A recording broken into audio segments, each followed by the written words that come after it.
Que Google vienne vous recruter, c'est déjà assez rare. Mais quand en plus, vous avez tout juste 23 ans, que vous êtes encore étudiant et que c'est pour bosser sur un projet top secret, on peut dire que votre carrière s'annonce prometteuse. Ce projet top secret, pendant longtemps, très peu d'employés de Google savent de quoi il s'agit. Mais aujourd'hui, vous le connaissez forcément, car c'est devenu un des systèmes d'exploitation les plus utilisés au monde. L'invité du jour a bossé dessus pendant 18 ans. Et on peut dire, sans trop se mouiller, qu'il est un des plus grands experts mondiaux de la plateforme Android. Alors, à quoi ça ressemble 18 ans chez Google sur un projet secret? Eh bien, c'est ce qu'on va voir tout de suite. Salut Romain, comment tu vas? Salut Mathieu, bah écoute, ça va bien. Un peu tard en Californie, mais bon, j'ai l'habitude. Ouais, il y a quoi? Il y a 9 heures de décalage avec la C'est France ça, là, en 9 ce heures de moment? décalage, ouais. Ouais, c'est ça. Donc moi, c'est le matin, là, tu vois, le soleil est en train de se lever, et toi, c'est l'inverse, quoi. Ouais, je vais essayer de pas m'endormir, parce qu'aujourd'hui, c'était Thanksgiving, donc on a Oui. beaucoup mangé. Ok, trop bien. Ok. Ouais, ben, en tout cas, merci beaucoup de prendre ce temps avec moi. Traditionnellement, je spoile pas au début. Je vais te laisser te présenter. Donc, je vais te demander de te présenter en 3 phrases. En Et 3 après, phrases. j'embrayerai sur la suite. D'accord. Donc je m'appelle Romain Guy, je viens de passer 18 ans chez Google, et plus précisément dans l'équipe Android, où j'étais beaucoup spécialisé sur les interfaces graphiques, le graphisme, donc le rendu, et les outils de développement pour les développeurs, enfin surtout des bibliothèques en fait, pour les développeurs. Ok. Donc, on va revenir évidemment sur Android. Ça va être un peu le cœur de l'épisode parce que tu as dit tu as fait 18 ans chez Android. Mais Android, ça a combien d'années en fait? Bah ça, techniquement, ça a quoi? C'est sorti en 2008 officiellement, donc 17 ans. Ouais, ça, Ouais, ouais. si mes maths sont encore bonnes.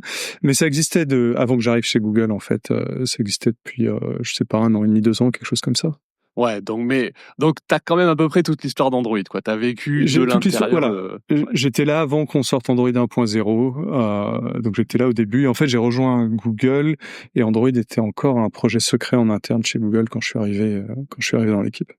Bon, ben on va creuser tout ça. On va vraiment revenir parce que je pense que c'est hyper intéressant d'avoir ton point de vue et puis ton vécu en fait de cette histoire parce que c'est quand même une histoire. Je veux dire, on y reviendra, mais Android c'est quand même peut-être un des systèmes d'exploitation les plus utilisés aujourd'hui dans le monde, peut-être le système d'exploitation. J'ai pas les chiffres exacts, mais oui, on va dire un des plus utilisés, ça c'est sûr.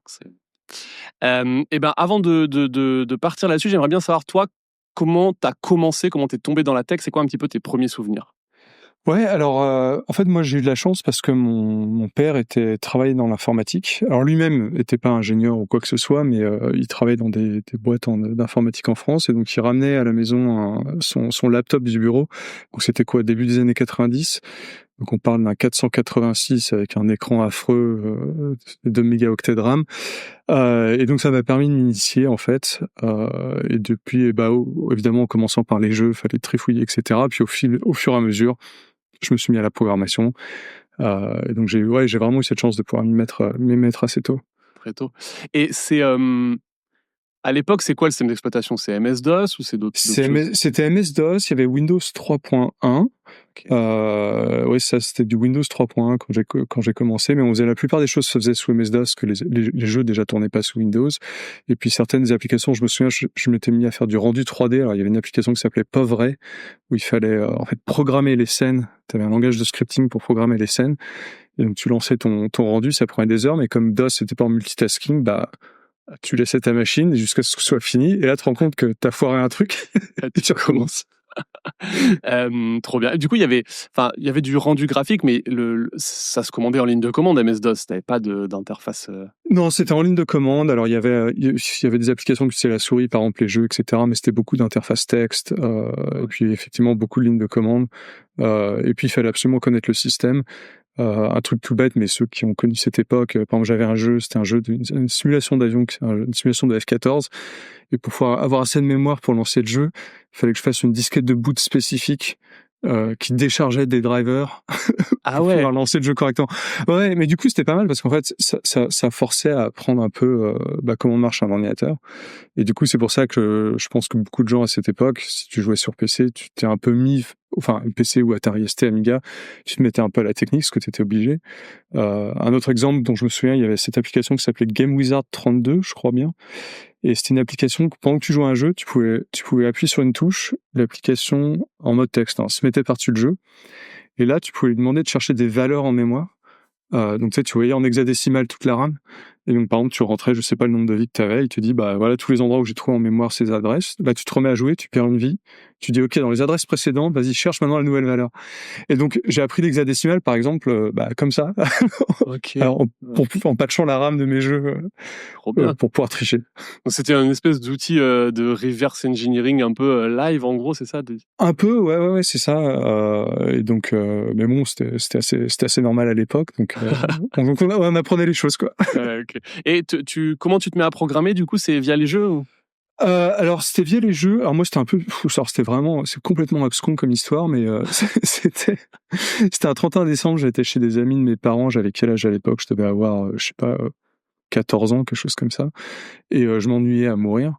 Et mon petit frère avait eu pour Noël un ordinateur VTech, mais tu sais, des ordinateurs éducatifs. Ouais. Donc c'était un écran, il y avait 3 lignes de texte. Ça faisait 3 lignes, et il devait y avoir 20 caractères par ligne. Et tu sais, les jeux dedans, t'avais un jeu du pendu, des choses comme ça, Ouais, des petits jeux de mots.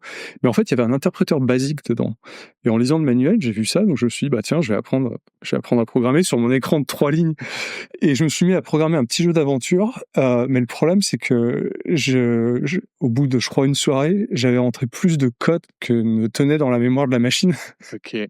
Donc quand je suis rentré à la maison, donc j'ai attendu tout le week-end, je suis piaffé d'impatience, et quand je suis rentré à la maison, j'ai lancé QBasic sur MS-DOS et je me suis mis à retaper tout le truc en QBasic sous MS-DOS. Et c'est comme ça après que j'ai continué. Non, mais excellent, parce que je vois les machines VTech, parce qu'en fait, ils font toujours des machines pour les enfants, de jeux, des trucs comme ça. Hein. C'est ça. Alors je pense pas qu'il y ait d'interpréteur basique dessus, mais mais bon, Non, mais moi c'était une façon ouais marrante de commencer. Surtout c'est accessible parce qu'en fait le QBasic était sur toutes les machines MS-DOS, donc c'était juste là à disposition, quoi. OK, trop bien. OK, et après tu m'avais dit que, donc plus tard, donc j'ai vu tu as fait plein de trucs avant de rentrer dans le monde pro, mais tu m'as dit que tu avais écrit des articles pour des magazines, c'est ça? Oui, alors quand j'étais encore au lycée, je me suis mis à écrire pour, en fait, je lisais beaucoup de magazines informatiques, c'était un peu la seule source d'information. J'avais eu internet assez tôt, et par exemple pour apprendre à programmer, il y avait peu de bouquins. Moi, je vivais à Lyon à l'époque. Enfin, j'ai toujours vécu à Lyon. Même dans une grande ville, c'était un peu dur de trouver, en fait, ne serait-ce que d'autres gens qui pouvaient m'aider à apprendre. Donc, il y avait des magazines informatiques, il y avait notamment un magazine qui s'appelait... alors, ça s'est transformé en Login, le nom du magazine, et ça avait un autre nom. Ah oui, ça s'appelait Dream avant. Ça s'appelait Dream. Et c'était un magazine qui était spécialisé en tout ce qui n'était pas justement Windows ni les jeux. Donc t'imagines, fin des années 90, un magazine qui parle de BIOS, de Linux, de QNX, de Perl, de Python, de trucs comme ça. Donc moi je trouvais ça fascinant. Et puis à force de programmer à la maison et d'apprendre plein de trucs, je me suis dit bah tiens, moi aussi je pourrais écrire. Et donc ouais, pendant que j'étais au lycée, je me suis mis à publier des articles tous les mois dans ce magazine. Et après, dans d'autres magazines du groupe, en fait, tu avais d'autres magazines, mais c'était principalement dans celui-là, et je pense que j'ai publié en tout quelque chose comme 300 articles. Ah ouais, OK. Donc j'ai parlé beaucoup de programmation Java, parce que c'est ce que je faisais principalement, mais j'ai touché à tout, parce qu'en fait, du coup, mon métier, entre guillemets, c'était tous les mois de trouver des sujets. Il fallait que moi je les propose à la rédaction, et puis que du coup tous les mois il fallait que j'apprenne des trucs nouveaux. Donc c'est comme ça que tu vois, fin des années 90, début des années 2000, j'avais appris le Ruby, le Python, la programmation de Game Boy Advance, ce qui m'a permis après d'avoir un stage quand j'étais allé faire un stage au Québec pour l'IUT. D'ailleurs c'était super bizarre parce que quand il m'a interviewé pour le stage, il me pose des questions, il me dit bon bah est-ce que tu connais la programmation Game Boy Advance? Je lui dis ouais, je connais bien. Ouais. Tu sais, ils me font mais non. Je sais pas si. si. Personne connaît en fait normalement. Ouais, ça c'était un peu n'importe quoi. Mais du coup c'était super parce que ça me forçait en fait à apprendre super vite parce qu'il fallait que tous les mois, bon c'était un peu à la dernière minute la plupart du temps, mais ouais il fallait tous les mois apprendre de nouvelles choses. Trop bien, OK. Et t'as fait des interviews aussi? Ouais, j'ai fait pas mal d'interviews parce que je suis allé à 2-3 conférences, mais du coup c'était marrant parce qu'à l'époque en plus c'était super facile. C'est du coup j'ai interviewé Richard Stallman qui a créé la GPL. Ouais. Okay. J'ai interviewé James Gosling qui a créé Java. J'ai interviewé Guido van Rossum qui a créé Python. J'ai interviewé, alors j'oublie toujours son nom malheureusement, mais le créateur de Ruby. Oui, Mats. Voilà. Oui, ouais. Alors il y en a que j'ai fait par email, il y en a d'autres que j'ai fait en personne. Mais ouais, à l'époque c'était génial. Ouais, tu balançais un mail, ils te répondaient. Ouais, aujourd'hui c'est un peu, c'est des légendes ces gens-là. C'est vraiment des. Aujourd'hui c'est des légendes. Ouais, je me souviens quand j'avais regardé Ruby à l'époque, c'était sympa, mais j'avais jamais imaginé que ça deviendrait ce que c'est devenu, ce que c'est devenu aujourd'hui, quoi. Ouais, super. OK. Donc voilà, donc c'était assez rigolo de faire ça, ouais, pendant mes études. Trop bien. Mais du coup, t'étais étudiant, enfin, t'étais payé en freelance, en fait, ou vraiment tu faisais ça gratuit? J'étais pris en freelance, ouais, et alors, je dois avouer qu'en plus les piges à l'époque, ça payait vachement bien. OK. Bah, parce que c'était Bah, rare peut-être, en fait, ouais. c'était rare, et puis la presse se portait vachement bien, et donc en fait, en pigeant, tu vois, en faisant 2-3 articles par mois, je gagnais, ouais, à l'époque, je devais gagner entre 500 et 1 500 € par mois facilement, OK, ouais. en temps au lycée, et pendant mes études après supérieures. Mais donc j'avais énormément de chance évidemment de pouvoir faire ça. Ouais. Alors des fois c'était beaucoup de boulot parce que il y a des mois où j'écrivais qu'un article de 2 pages, ça allait encore, mais il y a des mois où par exemple, j'avais écrit un hors-série entier moi-même. OK. Donc là faut cracher du papier, et en attendant, tu sais, tu fais des études. Ouais, Donc ouais, ouais. je dormais pas beaucoup. Enfin si, je dormais en classe, mais du coup j'ai du problème à expliquer à mes profs pourquoi j'étais fatigué. Ils aimaient pas trop mes explications. T'avais un peu un rythme décalé. J'avais un peu un rythme décalé, ouais. OK. Et puis ouais, puis après ça, donc j'ai écrit pas mal d'articles, et puis j'ai traduit des livres aussi pour les éditions O'Reilly. OK. Donc j'ai traduit, je crois, 4 ou 5 bouquins. C'est pareil, ça c'était du travail. Ouais, ouais. Mais c'est pas mal, ça te force à apprendre l'anglais super rapidement. Euh, alors c'est facile quand tu vas de l'anglais vers le français, mais c'était quand même, ouais, c'était quand même un sacré boulot. Pareil, en faisant ça en même temps que les articles et que Ouais. l'école et que, enfin, bref, tout en faisant des projets open source. Donc bref, ouais, j'étais occupé. Ouais, je veux bien croire. Et la suite, ça a l'air un peu pareil. Comment tu arrives chez Android ensuite? Alors moi j'ai eu beaucoup de chance. Alors en fait, ce qui s'est passé, c'est que pendant pendant que je faisais tout ça, en fait, pendant la fin du lycée, début de mes études, je faisais beaucoup de programmation Java, et donc moi j'aime beaucoup tout ce qui est interface utilisateur, et puis rendu graphique, comme je disais en Ouais. introduction. Et en fait, j'avais commencé à bosser sur un éditeur de code Java pour écrire du Java en fait, parce qu'à l'époque, en fait, la plupart des outils n'étaient pas gratuits, notamment quand tu étais sous Windows. Les IDE étaient payants, les compilateurs, il y avait beaucoup de compilateurs, par exemple C++, etc., qui étaient payants, donc c'était difficile d'accéder à des outils. Donc je m'étais mis à écrire mon propre outil. Et il a eu pas mal de succès à l'époque, alors toute proportion gardée, parce que c'était l'époque. Mais par exemple, j'avais gagné un concours, je sais plus où c'était, mais c'était un concours au Futuroscope, un concours OK. de tech. C'était utilisé dans pas mal de boîtes. Donc j'avais une petite communauté, donc c'était sympa. Tout Et était donc open source, ouais. et c'était open source, ouais. Et donc ça me permettait de faire un petit nom, enfin un tout petit nom, mais suffisamment pour qu'il y ait des gens, notamment de chez Sun Microsystems, parce que du coup je faisais aussi pas mal je commençais à bloguer, je parlais d'effets graphiques que je faisais avec le toolkit graphique en fait de la plateforme Java. OK. Et donc j'étais un peu connu. Et en fait, Sun Microsystems m'avait approché en me proposant un stage en fait chez Sun Microsystems, donc D'accord. pour bosser sur Java, sur le JDK Java, et notamment sur le toolkit graphique. Et donc je suis allé faire ça pour ma 4e année en école d'ingénieur. Donc j'étais parti un été pour faire ça, donc ça m'a beaucoup plu. J'ai interrompu ma scolarité, je suis resté 1 an en fait sur place. Donc j'ai appris énormément parce que des gens, tiens, comme James Gosling, à qui enfin, que j'interviewais quelques Ouais. années avant. Maintenant c'était un collègue entre guillemets. OK. Et donc c'est super sympa. Et en fait chez Sun, ça m'a ouvert d'autres opportunités où j'ai pu commencer à faire des présentations en public. Donc notamment, donc t'imagines, j'arrive en tant que stagiaire chez Sun Ouais. aux États-Unis, tu sais, t'as le niveau d'anglais de l'école en France, quoi. Et mon premier mois aux US, ils me disent, ah bah tiens, on a une conférence, on a la grosse conférence annuelle Java One. Ils me disent, bah tiens, ça te dirait de participer à une des présentations devant 1000 personnes en anglais. Tu sais, ça fait 3 semaines Ouais, que t'es aux US. t'as 20 ans, 22 ans en plus. OK. Ouais, j'avais 22 ans. Ouais. Ouais, 22 ou 23 ans. Et donc t'apprends super vite, parce Oui. que faut pas te rater. C'est un truc professionnel, quoi. Et c'était marrant parce que c'est la conférence à laquelle j'allais quand j'étais journaliste, tu vois. Mais donc ça m'a permis d'encore plus développer ma participation à la communauté. Et en fait, ce qui s'est passé, c'est que donc après, je suis rentré en France, terminer mes études, ma 5e année. Et en fait, au tout début de l'année, j'ai reçu un email en fait de gens qui étaient chez Google, mais qui étaient chez Sun avant, donc notamment Josh Block, qui me connaissait. Donc il a écrit Effective Java. Il a fait toute une série de talks qui s'appelait les Java Puzzlers, qui sont très connus. Il y avait lui et d'autres qui donc en fait m'ont dit viens faire un stage. Viens faire un stage chez Google, quoi. Et donc évidemment Google c'était quoi? Du coup c'était en 2006 qu'ils m'ont contacté.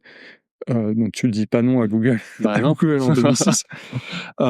Même si j'ai dû me battre un peu avec mon école. Ouais. Parce qu'en fait, à l'époque, quand tu faisais ton stage à l'étranger, du coup, il y avait une partie en alternance à la fin de l'année que tu pouvais pas faire. Et donc, en fait, tu te retrouvais avec 3-4 mois où, en fait, tu faisais rien, quoi. T'étais à la maison, et donc, ils pensaient que les élèves qui voulaient faire ça, c'était pour se la couler douce. Moi, j'étais là, non, mais c'est Google. En plus, c'est pas moi qui leur ai demandé, c'est eux qui m'ont demandé, quoi. Ouais, c'est un truc de ouf, quoi. Ouais. Voilà. Et donc, je suis parti, donc, chez Google, donc c'était pour l'été 2007.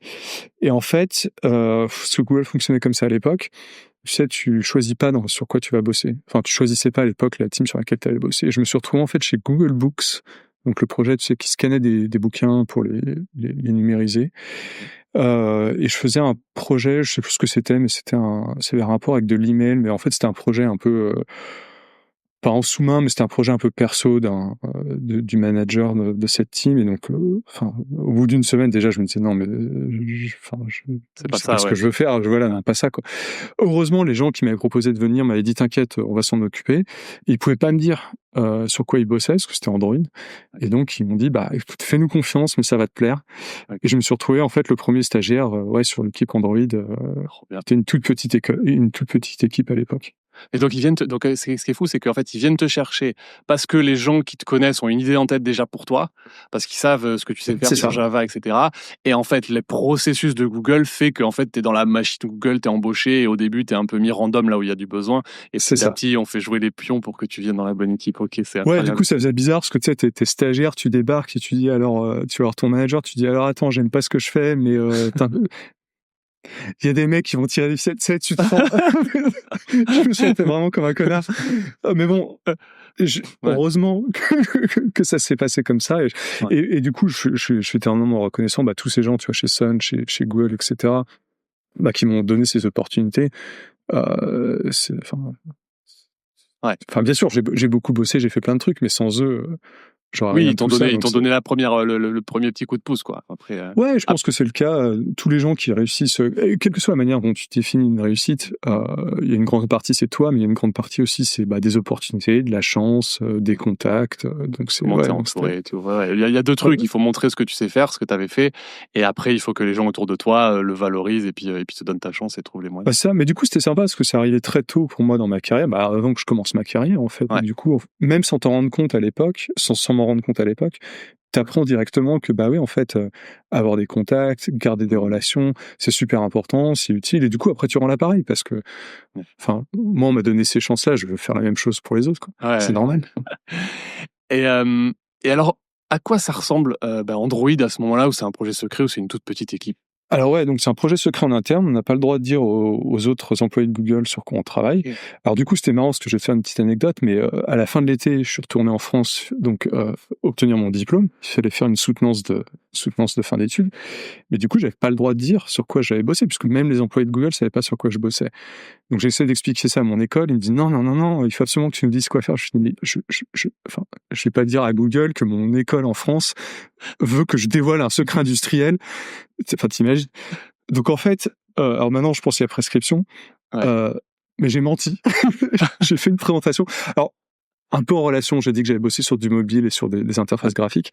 Et donc j'ai fait et j'ai eu, il me semble que j'ai eu les félicitations du jury pour cette présentation. Parce que du coup, comme je faisais des conférences, tu vois, j'ai l'habitude de parler en public. Donc j'ai pu faire une présentation. Et ils s'en sont servis, je crois, il me semble, comme modèle de présentation de fin d'études pour les années suivantes. Pas pour le contenu, mais pour la façon dont tu présentais. Voilà.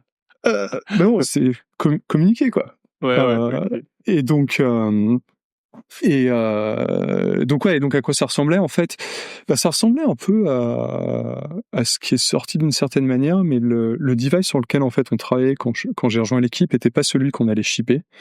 Parce qu'il n'existait pas encore. Donc en fait, on bossait sur un device existant de HTC qui était, ça ressemblait un peu à un BlackBerry, donc tu avais un écran en format paysage et puis il y avait un clavier dessous. Et en fait, toute l'interface graphique n'était pas tactile encore, donc c'était prévu qu'elle le soit, mais on n'avait pas encore le matériel pour bosser dessus. L'interface était assez différente. On peut encore le retrouver sur Internet, il me semble, si on cherche Android M3. OK. Donc c'était le codename du SDK qu'on avait sorti qui était encore comme ça. On peut encore retrouver. J'ai fait une présentation avec mon collègue Chet Haas qui parle de l'histoire d'Android. Donc si vous cherchez genre Android History, un truc comme ça. Et on avait montré des screenshots et des vidéos de quoi ça ressemblait à l'époque. OK. Mais même si visuellement ça ressemblait pas à ce qu'on connaît aujourd'hui, la base en fait de l'OS, les API étaient déjà là. Bon, on a fait des changements, on a fait pas mal de ménages. Et puis en fait, dès la fin de mon stage, donc dès septembre, donc tu vois, je suis arrivé je suis un truc comme en avril, et à partir de septembre, on commençait déjà à bosser, il me semble, sur l'interface tactile. On commençait à bosser sur l'écran, qui était donc un écran en portrait, qui aurait la configuration finale, etc. Donc, parce que ouais.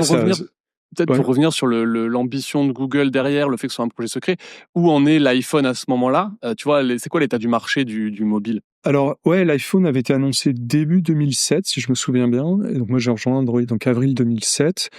Mais évidemment, le projet était déjà en cours. En fait, donc Android, c'était une boîte que Google avait achetée, qui elle, en fait, n'avait pas encore vraiment un OS, mais qui avait beaucoup de développeurs qui avaient travaillé sur des systèmes d'exploitation, notamment mobiles. Donc il y avait beaucoup de gens qui venaient de Danger. Donc Danger, c'était une boîte qui avait fait le Sidekick, le Sidekick, c'était un device qui était en paysage avec un clavier. On l'a vu dans pas mal de films à l'époque, dans la culture populaire américaine. C'est jamais venu en France, mais c'est un truc qui avait beaucoup de succès à l'époque. Il y avait des gens qui avaient bossé sur BeOS, sur PalmOS, sur WebOS. Donc c'est vraiment des équipes des gens qui savent faire des systèmes d'exploitation. Et donc, quand l'iPhone avait été annoncé, en fait, Google travaillait déjà là-dessus. Les gens avaient déjà été embauchés. Donc c'était et on n'a pas tout créé en 3 mois. Hein, ça. Ouais. Non, mais du coup, il y avait déjà, indépendamment du succès ensuite de Apple sur l'iPhone, il y avait déjà cette ambition de faire un OS multi-device. La vision est déjà là de faire un truc open source que les gens peuvent réutiliser. La vision open source était déjà là. D'ailleurs, moi, c'était un truc qui m'avait vraiment séduit. Et puis, effectivement, la vision, un truc qu'on a fait dès le début dans Android, c'était de faire un système qui s'adapterait à tout type d'écran et d'interface. Donc, tu vois, par exemple, le premier téléphone qui est vraiment sorti avec Android, il avait un écran tactile, mais il avait aussi un clavier. Il avait aussi un trackpad. Donc, il y avait déjà cette idée d'avoir plusieurs façons de gérer l'input. Ce qui a permis après à Android de se retrouver dans des réfrigérateurs, des voitures, c'est partout. Ouais. Oui, c'est ça. Ce qui est important peut-être à se rendre compte, je pense, c'est que aujourd'hui, tous les trucs embarqués dans les voitures, des fois, c'est carrément un device externe. Hein, maintenant, de plus en plus, c'est ça. C'est un device qui vient s'ajouter à la voiture. Mais quand c'est encastré, c'est aussi derrière en fait un OS Android les 3/4 du temps, quoi. Ouais, alors ça dépend des boîtes, mais il y en a qui utilisent Android, pas toutes. Et des fois, c'est un mélange en fait de plusieurs systèmes. Mais par exemple, je sais que Rivian, ils utilisent de l'Android, mais Tesla, ils n'utilisent pas d'Android, que je sache. Tesla, ils ont leur propre techno, ils ont leur propre OS. Tesla, autant que je sache, c'est du Linux. Après, je sais pas Linux. Okay. Ouais, je sais. Alors ouais, quand c'est pas de l'Android, c'est du Linux. Et quand c'est de l'Android, généralement, il me semble que c'est de l'Android qui est par-dessus un QNX ou un Linux en virtualisé. Parce que c'est vraiment pour la partie, parce que c'était la partie utilisateur, ce qu'on appelle l'infotainment. Android, ça part d'un Linux quand même, non? Ça part de quoi? Android, c'est un noyau Linux. Ouais. Donc c'est un Linux au cœur, mais toute la partie user, applicative, etc. Ça, c'est Android. D'accord. Ok. Donc tu repars de cette base open source qui est déjà le cœur de quasiment tout aujourd'hui, quoi, on va dire. Ouais. Et puis en fait, on trouve Android dans beaucoup de choses parce que finalement, si tu as un système d'exploitation, je pense, mais qui a tout ce qu'il te faut, qui est préconfiguré, qui est supporté par en fait tous les fabricants de matos avec les drivers, et trouver des développeurs, des outils de développement. Android, c'est pour ça que par exemple il y a des machines pour faire du sport, par exemple des vélos d'intérieur, c'est de l'Android dans l'écran. Les systèmes d'entertainment dans les avions, quand tu choisis ton film, c'est de l'Android. Parce que j'imagine c'est facile à mettre en place, ça tourne sur du matos qui est de téléphone, donc c'est pas trop cher, donc c'est. Oui, en fait tout ce que tu fais, c'est tu mets le système et après tu développes une app Android classique entre guillemets. Ça. Et puis tu modifies les trucs que tu as besoin de modifier. Et puis comme tu dis, comme c'est open source, c'est facile à faire. Mais ce qui était surtout intéressant au début de rejoindre cette équipe, c'est que donc c'était une 40aine de personnes quand j'ai rejoint l'équipe. Comme je disais, j'étais entouré de gens en fait. Donc moi je débarquais, tu vois, j'étais encore à l'école. Ouais. Mais j'étais entouré de gens qui avaient fait des systèmes d'exploitation, tu vois, qui avaient bossé sur la Xbox, qui avaient bossé sur plein de trucs. Et sans m'en rendre compte, enfin pour moi c'était normal, tu sais, j'arrive là-dedans, je me dis bah l'entreprise c'est comme ça. Et tu vois les gens, la manière dont ils se comportaient, la manière dont ils bossaient, les trucs qu'ils arrivaient à faire, les décisions qu'ils prenaient, comment ils les prenaient, pour moi je savais pas, donc je me disais bah ouais c'est comme ça partout. Ouais. Et en fait j'ai pris quelques années à me rendre compte que non j'ai eu beaucoup de chance de côtoyer des gens pareils, parce que j'ai appris énormément juste à leur contact, même sans m'en rendre compte. Parce que t'es avec des gens, et t'es le seul stagiaire, en fait, t'es le plus jeune, t'es le seul inexpérimenté de ce groupe-là? C'est ça, ouais. Ah ouais, donc en fait, t'es qu'avec des gens qui ont déjà une expérience des OS, etc. Et donc toi, t'arrives et donc en fait, tu vas apprendre un maximum de choses parce qu'ils te mettent un peu à droite à gauche sur plein de choses, plein de sujets. Alors moi, en fait, c'est pas qu'ils m'ont mis à droite à gauche, parce qu'en fait, je bossais sur ce qu'on appelle le UI Toolkit, donc les composants graphiques, les boutons, etc. Okay. Mais comme on était une petite équipe et qu'on devait tout faire nous-mêmes, parce que même après très rapidement en interne chez Google, on a fini par dire sur quoi on bossait, mais on a tout fait nous-mêmes, c'est-à-dire toutes les apps, tout l'OS a été fait par l'équipe Android pour les premières versions. Au début, il n'y a pas de plateforme en fait, non, et puis même par exemple, le client Gmail a été fait par l'équipe Android, le client Mail a été fait par l'équipe Android, tout a été fait par l'équipe, le web browser a été fait par l'équipe Android. Donc c'était énormément de travail. Alors évidemment, on n'avait pas toutes les fonctionnalités, etc., mais c'était énormément de travail. Et donc, même si je devais bosser sur un truc, en fait, comme tout le monde, c'est que tu mettais la main à la pâte de partout. Parce que tu étais obligé pour que les choses avancent. Donc par exemple, tu vois, le client mail, je crois que on avait un contracteur qui bossait dessus 3 mois avant de shipper la version 1.0, bah lui, son contrat était fini. Donc on me dit, bah tiens, maintenant tu reprends. Tiens, hop, occupe-toi du client mail. Alors ça tombe bien parce que j'avais appris les protocoles mail quelques années auparavant pour écrire des articles. Ouais. Ça m'a aidé. Ouais, bah ça te fait gagner du temps, mais bon, quand même reprendre. Ça fait gagner un peu de temps. Ouais. Donc on bossait beaucoup, mais encore une fois, ouais, c'était vraiment d'apprendre à travailler sous pression, et puis comment apprendre. C'est un truc que j'ai appris à cette époque, est super important, c'est quel raccourci tu peux te permettre de prendre. Ouais. Tu bosses sur une plateforme comme ça, et ceux que tu peux pas prendre, en fait. Parce qu'il y a des choses que tu peux changer après coup, et il y a des décisions, quand tu les prends, c'est 20 ans plus tard, elles sont encore là. Ouais. T'as des exemples en tête? Ouais, il y en a plein. Il y a beaucoup d'APIs dans la plateforme des trucs qui parleront aux développeurs Android, mais par exemple, il y a une API dans la plateforme qui existait quand je suis arrivé, qui s'appelle le context, ce qu'on appelle un peu un God object. Donc en fait, c'est un object, t'es un peu obligé de passer partout dans Android, parce que c'est lui qui te permet d'accéder aux ressources, à l'écran, qui te permet de charger des assets, des strings, des choses comme ça. Et donc donc c'est assez énervant, c'est assez chiant parce que tu le passes de partout, et en plus je vais pas rentrer dans les détails, mais en fait ça cause des problèmes, notamment de fuite de mémoire. Alors c'est des fuites de mémoire Java, donc c'est pas des vraies fuites de mémoire, mais ça crée des fuites de mémoire assez facilement. C'est du memory bloat en fait, c'est ça qu'on appelle. C'est ça, ouais. Et donc ça c'est pas ouf. Et même moi, par exemple, les développeurs Android apprécieront, mais j'avais créé une API. Alors c'était pas pour Android 1.0, c'était plus tard, qui s'appelait Async Task, qui permettait en fait de faire des tâches dans un thread à part et d'afficher les résultats dans la UI. Facilement, sans avoir à gérer la synchronisation des threads, etc. Mais ça permet d'améliorer la réactivité de l'app, en fait, c'est ça, c'est au lieu que tu n'as plus à attendre que ça se dessine à l'écran et ça fait de la... Ouais, en fait, ce qui se passait, c'est que beaucoup d'apps faisaient du travail sur le thread principal, donc ça bloque la UI. Mais de devoir faire le travail dans un autre thread, ça t'oblige à synchroniser un peu les deux, donc à envoyer des messages, etc. Donc c'était voué à simplifier ça, mais c'est le genre de truc qui a été fait trop vite, on n'a pas réfléchi, notamment j'ai pas assez réfléchi aux conséquences de ce que serait facile à utiliser, ça a créé ses propres problèmes de fuite de mémoire, etc. Puis finalement, quand tu t'en servais correctement, c'était quasiment aussi compliqué que de le faire soi-même.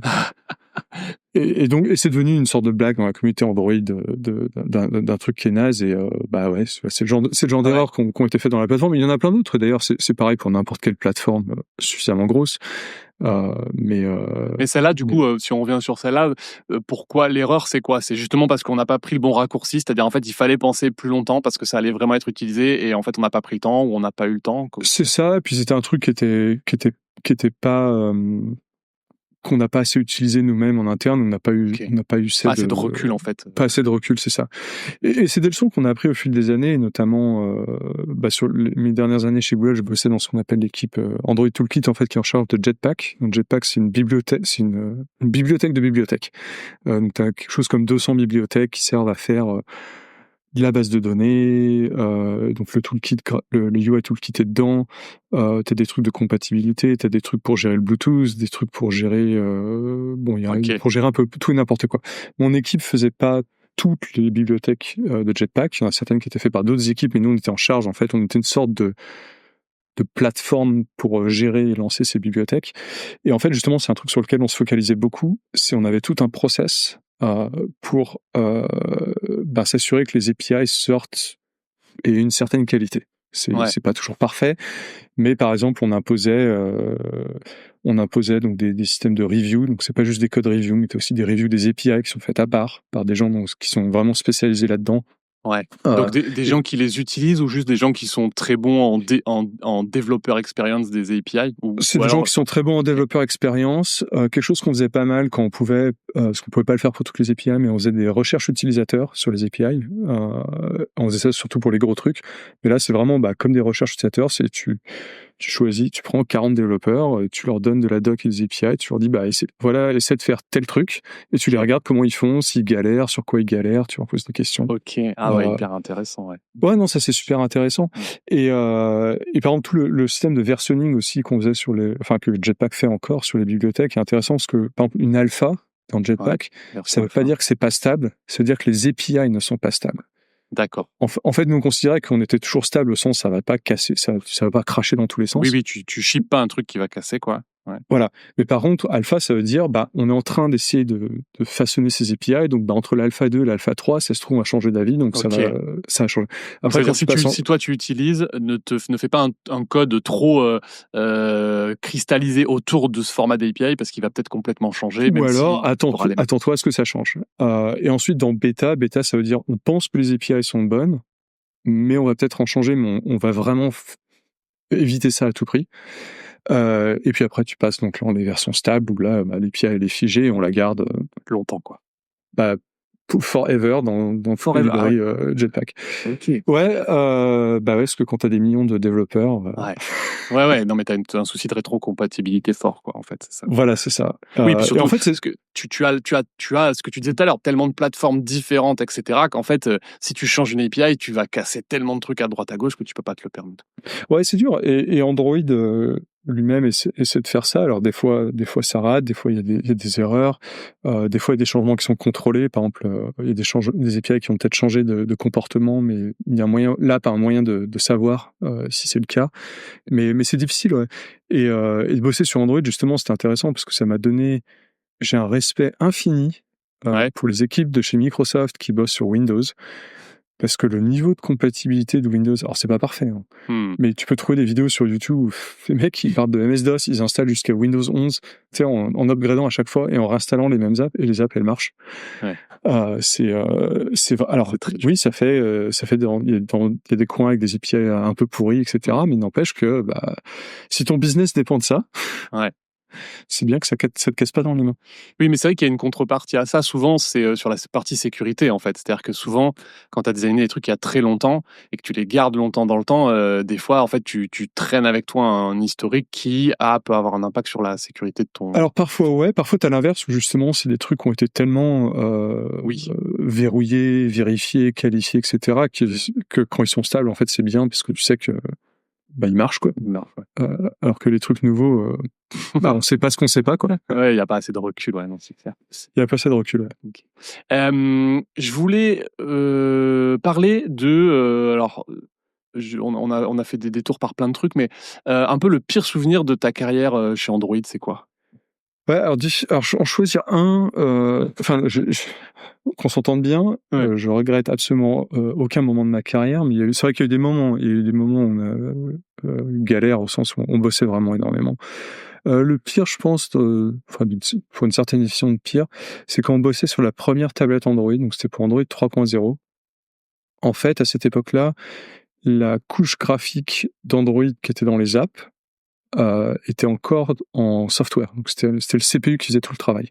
Okay. Donc quand tu dis dessine une image, dessine un rectangle, c'était tout en CPU.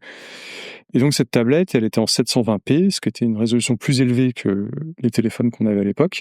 Et en fait, en faisant les maths, en regardant, on reçoit les premiers devices, tu regardes la bande passante, tu regardes ce que peut faire le processeur, et tu fais, et je fais les maths, je dis bah non. On peut à peine, il me semblait je crois qu'on pouvait à peine dessiner une image plein écran, ce qui est un cas qui est assez facile à faire, parce qu'en fait, c'est juste une copie de mémoire, à 60 frames par seconde, et c'était tout. On pouvait pas faire plus que ça. Ça veut dire que pendant que tu copies ton image, pendant que tu affiches ton image, il n'y a rien d'autre qui se passe. Bah, c'est-à-dire que si tu te mets à afficher plus que ça, t'es plus à 60 frames par seconde. Et ça se voit à l'œil nu, en fait, c'est ça? Et ça se voit à l'œil nu, ouais. 60, c'est mieux, surtout quand t'as un écran tactile. Alors aujourd'hui, on est même sur des écrans qui sont à 120, voire 240 sur certains devices. Mais donc 60, c'est vraiment le minimum que tu vas avoir. Donc ça voudrait dire que tu verrais les changements. En fait, c'est au lieu d'avoir des images fluides, tu verrais la moitié de l'image, par exemple, c'est ce genre de choses. Alors pas ça, parce que ça, Android, on a toujours ce qu'on appelle la synchronisation verticale, qui évite justement cet affichage double. Mais ce que ça fait, c'est que tu sautes une image, donc ça fait ces effets de saccade. Tu sais, les gens parlent souvent de le terme jank qui est pas mal utilisé en anglais, mais lag, c'est pas du lag en fait, mais les gens utilisent beaucoup ce terme. Donc tu perds des frames en fait. Et donc je suis allé voir mon manager, je lui ai dit bah faut qu'on refasse tout ça, mais sur le GPU quoi. Parce que on n'a pas le choix. Et il me dit ok. Et en gros, on va passer les détails, mais en gros, à la base ils m'ont donné 3 mois. J'avais fait du C++ il y a des années, mais juste pour essayer, j'en ai jamais vraiment fait professionnellement quoi. Pour de vrai. De l'OpenGL, j'en avais tripatouillé, pareil, il y a des années, mais juste pour faire quelques Hello World et des trucs comme ça. Et là on dit t'as 3 mois et faut que ça marche, tu peux pas rien péter. Ouais, et puis là, c'est un truc ultra central de la plateforme, en fait. Hein. C'est décider... c'est un truc ultra central. Ouais, complètement, ouais.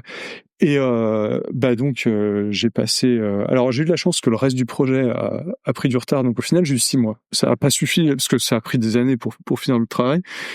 Mais ouais, donc, j'ai dû bosser, mais énormément, parce qu'en fait, j'étais seul là-dessus. Alors après, j'ai un collègue, mon collègue Chet, qui a pu m'aider un peu pour le rendu du texte, et une ou deux autres personnes, mais c'était pour des petits trucs. Et ouais, fallait que ça marche. Fallait qu'en plus, en bossant dessus, je casse pas ce qui se passait, parce que fallait que le reste de l'équipe puisse bosser. Et donc, ouais, je faisais des horaires, je sais pas combien je travaillais, mais j'étais au bureau jusqu'à tout le matin, tous les jours. Et donc, l'anecdote que je raconte, parce que pour moi, ça a été le déclic sur... on a toujours bossé énormément sur les premières années d'Android, telle une bonne start-up. Mais ce qui m'a vraiment fait le déclic, c'est que je me souviens un soir, j'étais au bureau, j'avais un bug d'affichage. Et donc, t'imagines, tu sais, les télés, alors les télés modernes font plus ça, mais je vais voir, tu sais, quand les télés affichent de la neige, parce qu'il n'y a pas de signal, voilà. En gros, c'était un bug de ce niveau-là, tu vois. Le truc vraiment, genre, ça marche pas, quoi. Et je bosse sur le bug, et enfin, un moment, tu sais, genre, je sais pas, 1h, 2h du matin, je corrige le truc. Je fais ok, super, je vais aller me coucher. Donc je rentre à la maison, je m'effondre dans mon lit, je reviens au boulot le lendemain après avoir dormi 3 heures, tu vois. Et là, je regarde l'écran de mon device. Le bug, il était complètement là. Je crois que c'est mon cerveau j'étais tellement crevé, mon cerveau a halluciné un fixe en fait. Pour me dire non mais va te coucher quoi. Ça sert plus à rien quoi. Ouais. C'est ça, ouais. Et donc c'est ce genre de truc, c'est là où vraiment quand tu te rends compte des effets, c'est pour ça que par exemple après quand j'étais manager, je voulais toujours essayer de faire attention. Alors j'espère l'avoir réussi, mais à pas mettre les équipes dans cette situation parce que c'est aberrant en fait. Le lendemain tu sers à rien, t'es crevé tout le temps, tu fais des erreurs. Enfin donc donc c'est bizarre parce que d'un côté c'était le pire dans le sens où en plus, je venais d'avoir mon fils, mon premier enfant venait de naître il y a genre 6 mois. Oh là là. T'imagines? J'imagine pas. Donc, il y a 3 mois de cette période, j'ai littéralement aucun souvenir. Trop de fatigue. Parce que trop de fatigue. Mais par contre, de l'autre côté, c'est sympa parce que c'était un gros projet que j'ai pu lancer. Finalement, ça a marché. Donc, j'en suis fier, mais bon, c'était aussi... il y a des sacrifices, quoi. Je suis content de l'avoir fait. Je voudrais pas le refaire. C'est bien quand c'est derrière ça, c'est clair. Voilà, c'est ça. Et puis c'était un peu stressant le coup de et si tu rates ton truc, Verizon qui a mis du pognon pour le marketing, c'est de ta faute. Alors et puis il y avait plein d'autres gens qui étaient dans cette situation, là, j'étais pas le seul, mais c'était Mais toi, t'étais le plus inexpérimenté, entre guillemets, toujours, non? C'était Android 3.0, donc là, on était en 2010-2011, donc ça faisait, tu vois, déjà 4 ans. Donc, non, j'étais déjà très senior dans la team, et puis même chez Google, j'étais déjà assez senior. Donc, quand tu bosses autant, t'apprends beaucoup de choses. Vite de la seniorité, ouais. C'est ça. Okay. Et tu m'avais dit aussi, donc sur Android 2.0, tu m'as dit aussi un membre, donc ça devait être plus tôt, puisque c'était c'était un peu avant, ouais. Ouais. Tu as été le seul à bosser sur le home screen, ça veut dire quoi, ça? Alors en fait, donc le home screen, c'est l'application de la page d'accueil du téléphone, là où tu peux lancer tes applications, etc. Et en fait, j'étais en charge de cette application de avant Android 1.0 jusqu'à Android 3. Okay. Parce que sur Android 3, c'était bien, on a pu embaucher des gens qui étaient super bons. C'est une boîte, on a fait l'acquisition, qui se sont mis à bosser là-dessus. Et comme moi, j'étais un peu occupé avec le pipeline de rendu, j'ai fait ouais, c'est bon. Vous êtes 4, vous allez vous en occuper. Je vous fais confiance. Mais ouais, jusqu'à là, donc c'était moi qui faisais ça, mais c'était pas mon boulot principal, parce que mon boulot principal, c'était de bosser sur le UI Toolkit. Ouais. Ok. Et j'étais aussi. Peut-être tu peux détailler le UI Toolkit pour que tout le monde comprenne bien ce que ça donc c'est vraiment les composants graphiques, en fait, les boutons, les barres de scrolling, les champs texte, etc. Le champ texte est fait par une personne spécialisée, parce que rien que ça, c'est un boulot phénoménal de faire. Okay. On pourrait faire un podcast de 6 heures sur le rendu rien que le rendu du texte. Alors, l'input, j'en parle même pas. Mais ouais, je bossais là-dessus. Et il y avait pas mal de gens qui avaient bossé dessus avant, mais là, on était à un moment où tu avais des gens qui étaient partis, etc. Et en fait, pendant quelques mois, si je me souviens bien, j'étais tout seul sur les deux trucs en même temps. Par contre, ce qui était cool, c'est que comme je bossais sur une application, ça me permettait de pouvoir optimiser, par exemple, le UI Toolkit, parce que je voyais des problèmes d'ergonomie, de performance, etc. Donc c'était bien de pouvoir faire les deux en même temps. T'étais utilisateur je suis content quand ça s'est arrêté. Ouais. Voilà. Mais t'étais utilisateur de ta propre app, parce qu'en fait, le UI Toolkit, tu développais finalement les composants pour que les gens qui fassent des applis, donc au début en interne et puis plus tard pour les développeurs du monde entier, puissent facilement faire des boutons réutilisables, etc. On y reviendra d'ailleurs après, je crois. Mais par contre, t'as le revers de la médaille, qui est, comme moi, je bossais sur le UI Toolkit, si tu veux, je savais très bien faire moi-même des composants. Par exemple, le UI Toolkit ne veut pas tous les composants dont les apps ont besoin, parce que ça n'aurait pas de sens.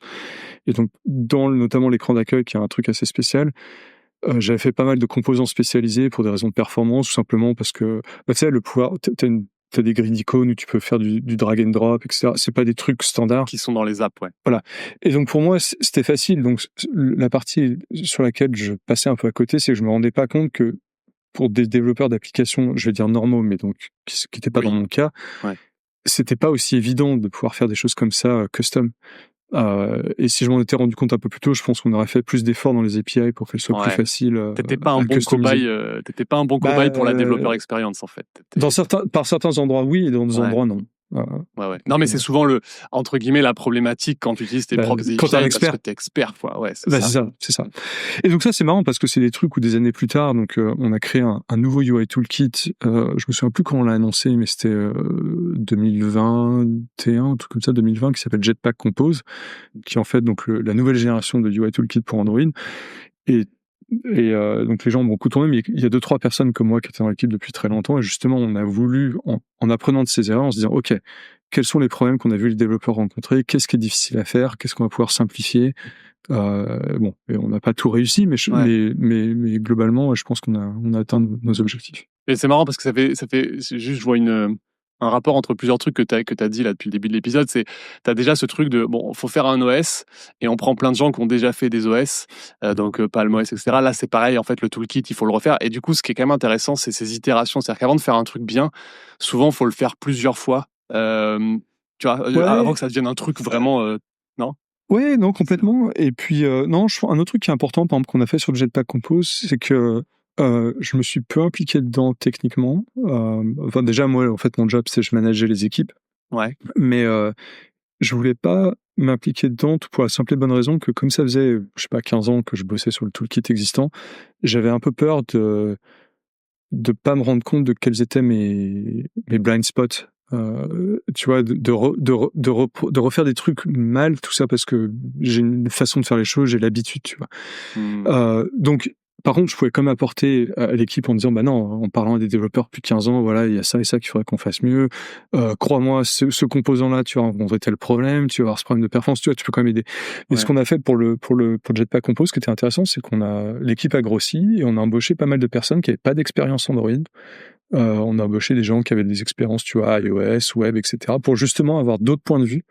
Et je pense que ça a apporté énormément à l'équipe et au projet, justement, d'avoir des gens qui avaient d'autres idées, en fait, qui avaient d'autres façons de voir les choses. Et ça, c'est super important. Ouais, et puis c'est hyper intéressant ce que tu dis parce que du coup, il y a deux faças, tu vois, si tu amènes un œil neuf, si tu as un manager avec une expérience qui écrase en fait cet œil neuf avec trop de présence, trop d'avis, trop de machin, en fait, tu as pas le bon mix entre l'expérience et l'œil neuf.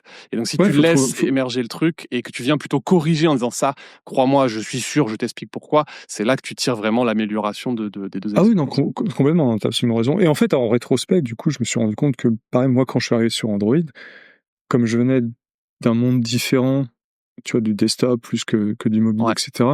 Moi-même, en fait, je suis arrivé avec un point de vue neuf sur... par exemple, on a fait beaucoup de changements des API du UI Toolkit. Certaines des premières choses que j'ai fait, ça avait été de dégager certaines API, d'en remplacer d'autres, parce que j'avais mes propres idées. Je dis pas qu'elles étaient les bonnes, mais elles étaient différentes. Et parfois, c'est ce dont tu as besoin. Ce qui est peut-être une des raisons aussi pour lesquelles ils t'ont recruté, en fait. Ils avaient envie aussi d'avoir un peut-être, ouais. En plus, tu vois, ça. Je sais pas, mais en tout cas, je les remercie. Mais c'est marrant parce que, ouais, pour moi, c'est super important, je trouve, dans les équipes tu sais, tu vois toujours quand dans les offres d'embauche, on cherche des gens qui ont de l'expérience dans ce domaine, etc.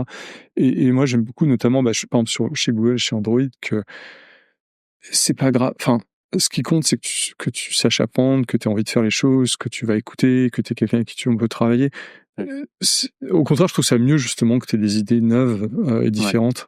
Parce que tout est toujours mieux, en fait, quand c'est comme ça. Ouais, puis mais c'est toujours avec les nouvelles idées et les anciennes idées, entre guillemets, que tu fais du mieux, tu vois. C'est ça. Réutiliser tout le temps les vieilles idées, souvent, au bout d'un moment, ça périme, quoi. C'est vrai. Alors après, c'est vrai qu'il y a aussi des trucs... c'est pas parce que c'est vieux que c'est pas bien. Non. Parce que des fois, maintenant, tu sais, je deviens un peu le vieux con dans l'industrie, mais des fois, je vois des trucs genre, cet outil, il est vieux, donc faut qu'on le change. Je fais, pourquoi il marche ou pas? Parce que c'est pas grave. Ouais. Moi, l'exemple que je vois souvent, qui est très dans la communauté dev, c'est les bases de données SQL, en fait. Hein. Tu sais, SQL, il y en a partout, toujours. Ça a vécu des années. Parce que ça marche super bien. Ouais, tout à fait. Donc, il n'y a pas de... Il y a des besoins qui viennent s'ajouter, il y a d'autres technos qui viennent complémenter des besoins qui sont pas résolus. C'est ça. Le besoin reste présent et tu remplaces pas, en fait, ce truc. Et le truc important aussi que moi j'ai aussi appris en bossant sur Android, c'est que toutes les choses évoluent, c'est-à-dire que c'est facile de juger quelque chose après coup, mais il y a toujours une histoire derrière. Et notamment, par exemple, sur Android, on avait souvent ça, des gens qui arrivaient dans l'équipe, ils disaient « Ah, c'est nul, pourquoi ça marche comme ça ?» C'est genre « Bah ouais, mais en fait, il y a 10 ans qu'on l'a fait, on avait eu 2 jours pour le faire, le CPU, il tournait à 100 MHz, et il fallait que j'économise 2 kilobytes de RAM. » C'était la seule... C'était soit on faisait ça, soit on shippait pas. Donc, mais et c'est pour ça que tu as un job aujourd'hui, tu vois. Oui, c'est important. C'est ce que tu redisais un peu sur les raccourcis que tu peux prendre et ceux que tu peux pas prendre. Il y en a sont nécessaires. Et des fois, c'est des erreurs, mais des fois, c'est non, il y avait des bonnes raisons. C'est juste que ces raisons, au fil du temps... Et, tu sais, c'est pareil avec les design patterns. Il y a des design patterns, toute l'industrie était d'accord à un moment T en disant ça, c'est la bonne chose à faire. Puis 15 ans plus tard, en fait, on s'est rendu compte qu'il y a d'autres façons qui sont peut-être mieux. Mais tu peux pas regarder en arrière en disant non, c'est de la merde. Ces gens, non, à l'époque, on pensait que c'était la bonne chose. Et c'était peut-être la bonne chose à faire à l'époque. Ouais. Le monde a changé. Ouais, mais c'est pour ça que moi, je trouve toujours ça super intéressant. J'adore lire des bouquins, des articles qui parlent justement de l'histoire, notamment de notre industrie. C'est toujours fascinant, justement, de voir... en fait, d'apprendre comme ça, de voir pourquoi des décisions ont été faites, comment des boîtes ont disparu, qu'est-ce qui les a fait couler, etc. Ou même, tout bêtement, là, j'ai un super bouquin que j'adore d'interface graphique. Ça parle de OpenLook, qui était donc un toolkit graphique pour la fin des années 80, début des années 90. Le truc, il avait été designé en noir et blanc. Parce que c'était pas encore des écrans couleurs de partout, mais quand tu lis le livre et qu'il t'explique toutes les décisions qu'ils ont prises niveau visuel en disant voilà, le bouton il a cette forme, il a cette taille parce que on a fait des études, c'est plus facile à repérer quand tu le mets à côté. Tu sais, c'est vraiment ce que tu regardes un screenshot, tu fais les mecs c'est moche le truc. Et en fait non, c'est peut-être pas beau, mais c'était très très réfléchi. C'est utilisable quoi. C'est très... Et d'ailleurs, Maintenant, on a des très jolies interfaces qui sont peut-être moins. Ouais, tout à fait, ouais. Des fois, on Bon, là, mélange je fais mon vieux con, tu vois. Ouais. Non, mais c'est vrai, c'est-à-dire qu'en fait, c'est comme d'hab, il y a toujours ce sujet de donc l'expérience, l'utilisabilité et après l'UI, en fait, est-ce que c'est plus joli? Et il faut pas inverser le process. C'est ça. rare que voilà, faut pas faire l'UI joli avant de faire utilisable. Tu fais utilisable, après tu rends joli. Et si tu oublies ça, tu fais des trucs. Parfois, on oublie un peu un des deux, ouais. Ouais, voilà, ça c'est très harmonieux, mais tu sais pas où cliquer, donc c'est pas très pratique, quoi. Tu m'as parlé un peu de Async Task là, qui était un truc dont t'étais, enfin voilà, qui était un peu une galère, on va dire. Maintenant, c'est quoi du coup le meilleur truc que t'aies codé plutôt? Le meilleur truc que j'ai codé, c'est dur à dire parce que ça c'est un autre truc que j'ai appris assez rapidement, c'est de pas tomber amoureux de son propre code parce que l'informatique en fait c'est un domaine qui est très organique. Les choses changent, évoluent. Et je pense que ce qui pose souvent de tort, du tort à des projets ou à des équipes, c'est quand justement quelqu'un refuse des changements pour les mauvaises raisons. Parce que parfois les changements sont pas bons. Mais tu sais, quand c'est genre, ouais, tu vois, t'as bossé dur sur ce code et puis l'algorithme est super cool, mais tu sais, des fois, il faut savoir dire aussi, ouais, mais c'est plus c'est un peu plus à nos besoins, faut qu'on fasse autre chose. Non, il y a plusieurs choses comme ça, il y a des choses un peu grosses. Par exemple, le pipeline de rendu sur le GPU dont je parlais, le code était dégueulasse, parce que j'avais pas le temps, et que je savais, en plus, je redécouvrais le C++. Et puis j'étais pas aidé par d'autres trucs, par exemple le hardware qu'on avait, mais bon, ça c'est une autre histoire. Mais j'en suis très fier parce que ça a bien marché, ça a permis Android de fournir mieux, enfin d'avoir des interfaces graphiques qui du coup sont devenues plus performantes après coup. Non, sinon il y a plein de petits trucs, mais un autre projet sur lequel j'ai adoré bosser s'appelle Filament. Donc c'est un projet open source donc de moteur de rendu 3D. Donc qui était fait pour être du rendu photoréaliste, et l'idée c'est en fait quand on l'a commencé en 2015, si tu voulais faire de la 3D notamment sur mobile, t'avais deux choix en fait, soit tu faisais de l'OpenGL ou du Vulkan à la main, et c'est super galère, soit tu prends un moteur, tu prends un game engine en fait, en gros comme Unreal ou Unity. Et du coup si c'est une application et que tu veux faire un peu de 3D, par exemple, il y a un cas que j'ai vu plusieurs fois, c'est des applications bancaires pour t'afficher ta carte bancaire en 3D, c'est sympa. D'accord, ok. Tu vas pas les mettre Unreal là-dedans. C'est le truc, il est énorme. C'est un peu lourd. Ouais, c'est lourd. C'est une tech stack complètement différente, etc. Donc on s'était dit avec un collègue, tiens, on pense qu'il y a une niche là, on va faire un moteur qui permet de répondre à ça, qui sera facile d'accès pour les gens qui sont pas des spécialistes, qui sont pas, tu vois, des développeurs de jeux, et surtout qui sera le plus petit possible pour que les apps en fait veulent faire attention à la taille de l'app. Notamment sur Android, il y a beaucoup, par exemple, si tu as des abonnements téléphoniques où tu payes au mégaoctet ou gigaoctet ou whatever, il faut faire attention à ça. Le stockage, c'est un problème dans certains cas, bref. Et donc on s'est mis à bosser là-dessus, c'était pas mal parce qu'on a réussi à faire un truc qui était au niveau du rendu par certains côtés, pas tous, mais justement d'Unreal et de Unity sur mobile à l'époque. Et là c'est sympa parce qu'aujourd'hui c'est utilisé donc dans Android XR, donc le projet que Samsung vient de lancer, un casque de réalité augmentée. Donc c'est utilisé là-dedans. J'ai découvert récemment que Google Maps, donc le site web, sur le web, ça utilise ce moteur de rendu 3D maintenant. Et puis ça a été utilisé par d'autres projets, mais ouais, ça j'ai adoré parce que c'était encore un cas en fait où dans ma carrière j'ai eu l'opportunité d'apprendre des choses de zéro plusieurs fois, et de devenir un expert plusieurs fois dans certains domaines. Donc là ça a été le cas avec ça. Parce que là, ce qui est sûr, c'est que c'est pas que du code, il y a toute la physique derrière. Enfin, je veux dire, c'est des équations, c'est voilà, comment un truc tombe par terre, voilà, c'est. Alors nous on n'a pas fait le moteur physique justement qui fait ça, mais c'était juste le rendu visuel. Donc pour faire l'interaction entre la lumière et les surfaces, les matériaux pour que ce soit réaliste. Alors on n'a pas inventé des trucs de ouf, on s'est basé sur énormément de papiers de recherche, de travail fait par deux gens, mais ce qui était difficile c'était de le faire tourner de façon efficace donc sur mobile, parce que tout le monde le faisait sur des desktops et des consoles. Tu vois, c'était sur la PlayStation 4 et pas sur. C'est pas le même hardware, effectivement. Voilà, donc c'était intéressant. Et en fait, ce qui était intéressant, c'est que donc on s'est farci avec mon collègue Mathias, un autre Français, des centaines de papiers de recherche. Puis vraiment, il y a des moments où on se disait, mais putain, Ah, j'ai rien compris. C'est moi qui suis con ou quoi là? Je comprends pas quand il passe de l'étape A à l'étape B, ou des fois le papier disait et tu sais en gros c'est genre et donc là c'est évident qu'on peut passer de A à B. Tu fais non, c'est pas évident du tout. Et en fait on s'est rendu compte petit à petit que en fait il y avait pas mal de papiers qui eux-mêmes n'avaient pas forcément compris D'accord. et qui des fois avaient des erreurs. Alors pas tous, hein.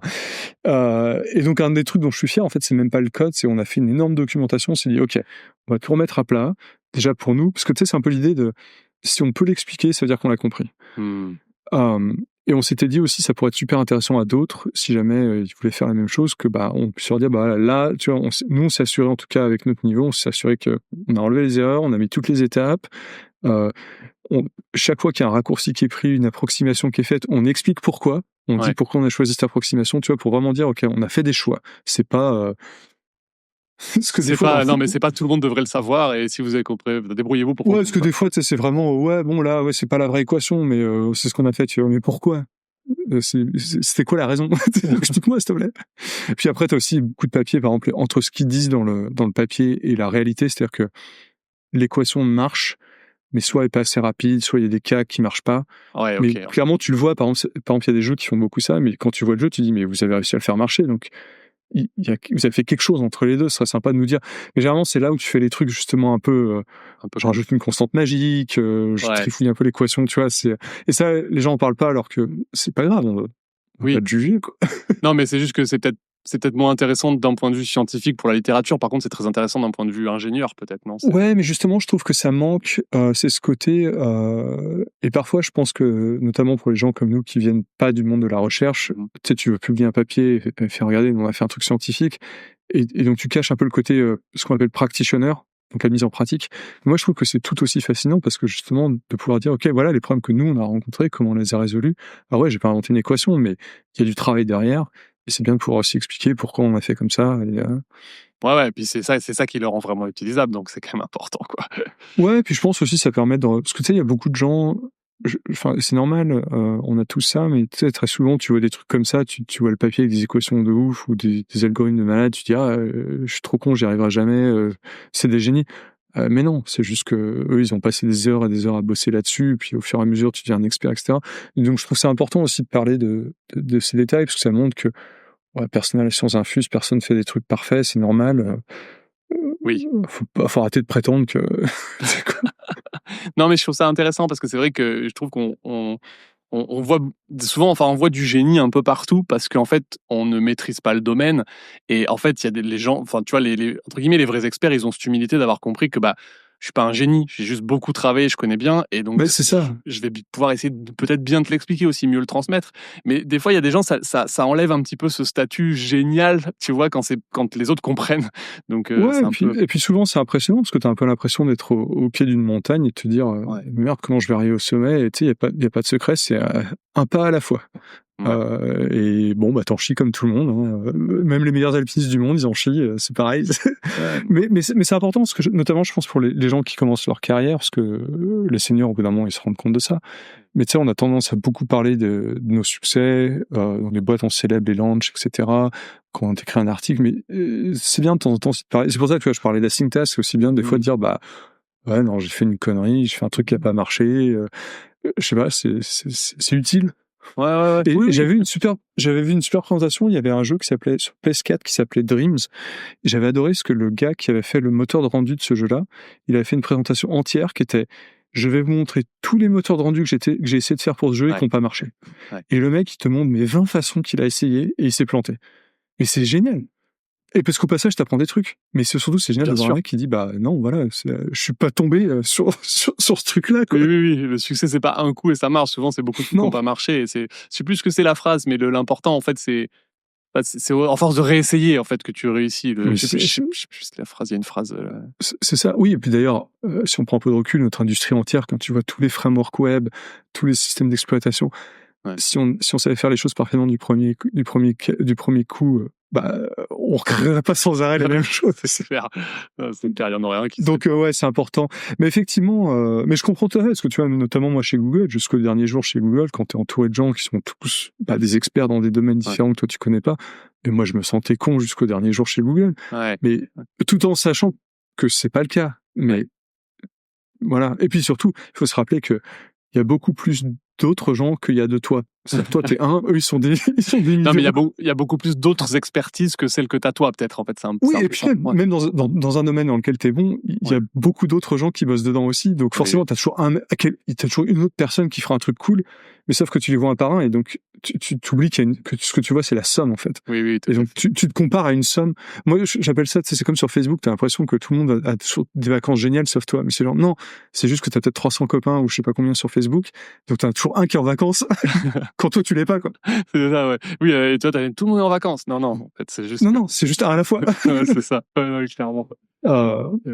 Ok. Et toujours sur Android, à un moment, tu m'as dit que t'es passé par la robotique. Tu peux me parler de ce passage-là? Ouais, alors en fait, en 2013, j'étais un peu crevé de bosser beaucoup depuis des années, puis je voulais faire un truc un peu différent.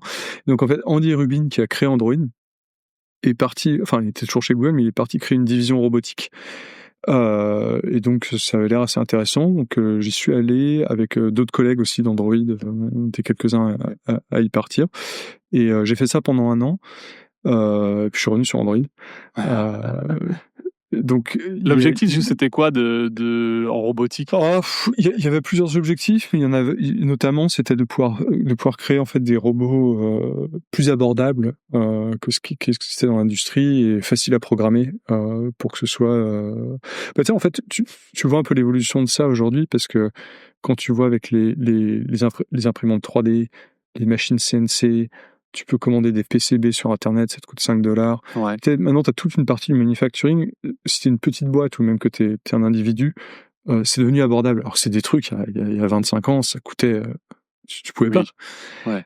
Et donc, c'était l'idée de faire pareil, mais donc pour l'automatisation de tâches, que tu puisses acheter par exemple un bras robotique, je sais pas, à $20,000 au lieu de 300 000, et que tu puisses t'en servir, je sais pas, t'es une boîte qui fait de la chimie, que t'as un truc qui puisse faire des expériences automatisées. D'accord.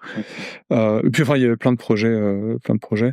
Mais ouais, non, c'était intéressant. C'est là qu'est né en fait le moteur de rendu dont je te parlais. Enfin, la première incarnation de ce moteur est née là-bas. C'est pas allé très loin, parce qu'en fait, je bossais notamment sur le simulateur pour les robots. D'accord. Donc l'idée, c'était de pouvoir simuler. On avait pas mal bossé sur le moteur physique, mais après, c'était de pouvoir simuler tous les capteurs, donc notamment les caméras, et donc d'avoir un rendu photoréaliste pour pouvoir entraîner les robots sans avoir à les foutre dans la rue et, je sais pas, faire mal à des gens par erreur. Ok. Donc, c'est une plateforme de simulation pour avoir les datas, pour voir ce qui passait bien, ce qui passait mal. C'est ça, ouais. Et donc, c'était assez rigolo, ouais, quand tu faisais ça. Et du coup, on avait fait des trucs sympas, mais ça a du sens. Mais par contre, on avait à un moment, on avait testé, on s'est dit, tiens, qu'est-ce qui se passerait si le vrai robot, au lieu de lui donner accès à ces capteurs, on lui donnait accès aux données du simulateur. Donc, tu avais le vrai robot physique, genre, tu pouvais le suspendre en l'air, et tu le voyais, il pouvait en marcher et éviter des obstacles qui n'existaient pas, mais que nous, on lui faisait halluciner. Tu sais, c'est genre The Matrix, quoi, pour le robot. Ok, trop marrant. C'était un peu cool. Ok, sympa. Et tu fais qu'un an là-bas? On a fait qu'1 an là-bas, ouais. Alors, sans entrer dans les détails, il y a eu l'équipe a grossi très rapidement, notamment avec des boîtes qui ont été achetées par Google. Et en fait, c'était aussi intéressant parce que tu te rends compte que créer une culture dans une équipe, c'est pas facile. Et tu peux pas le faire trop vite.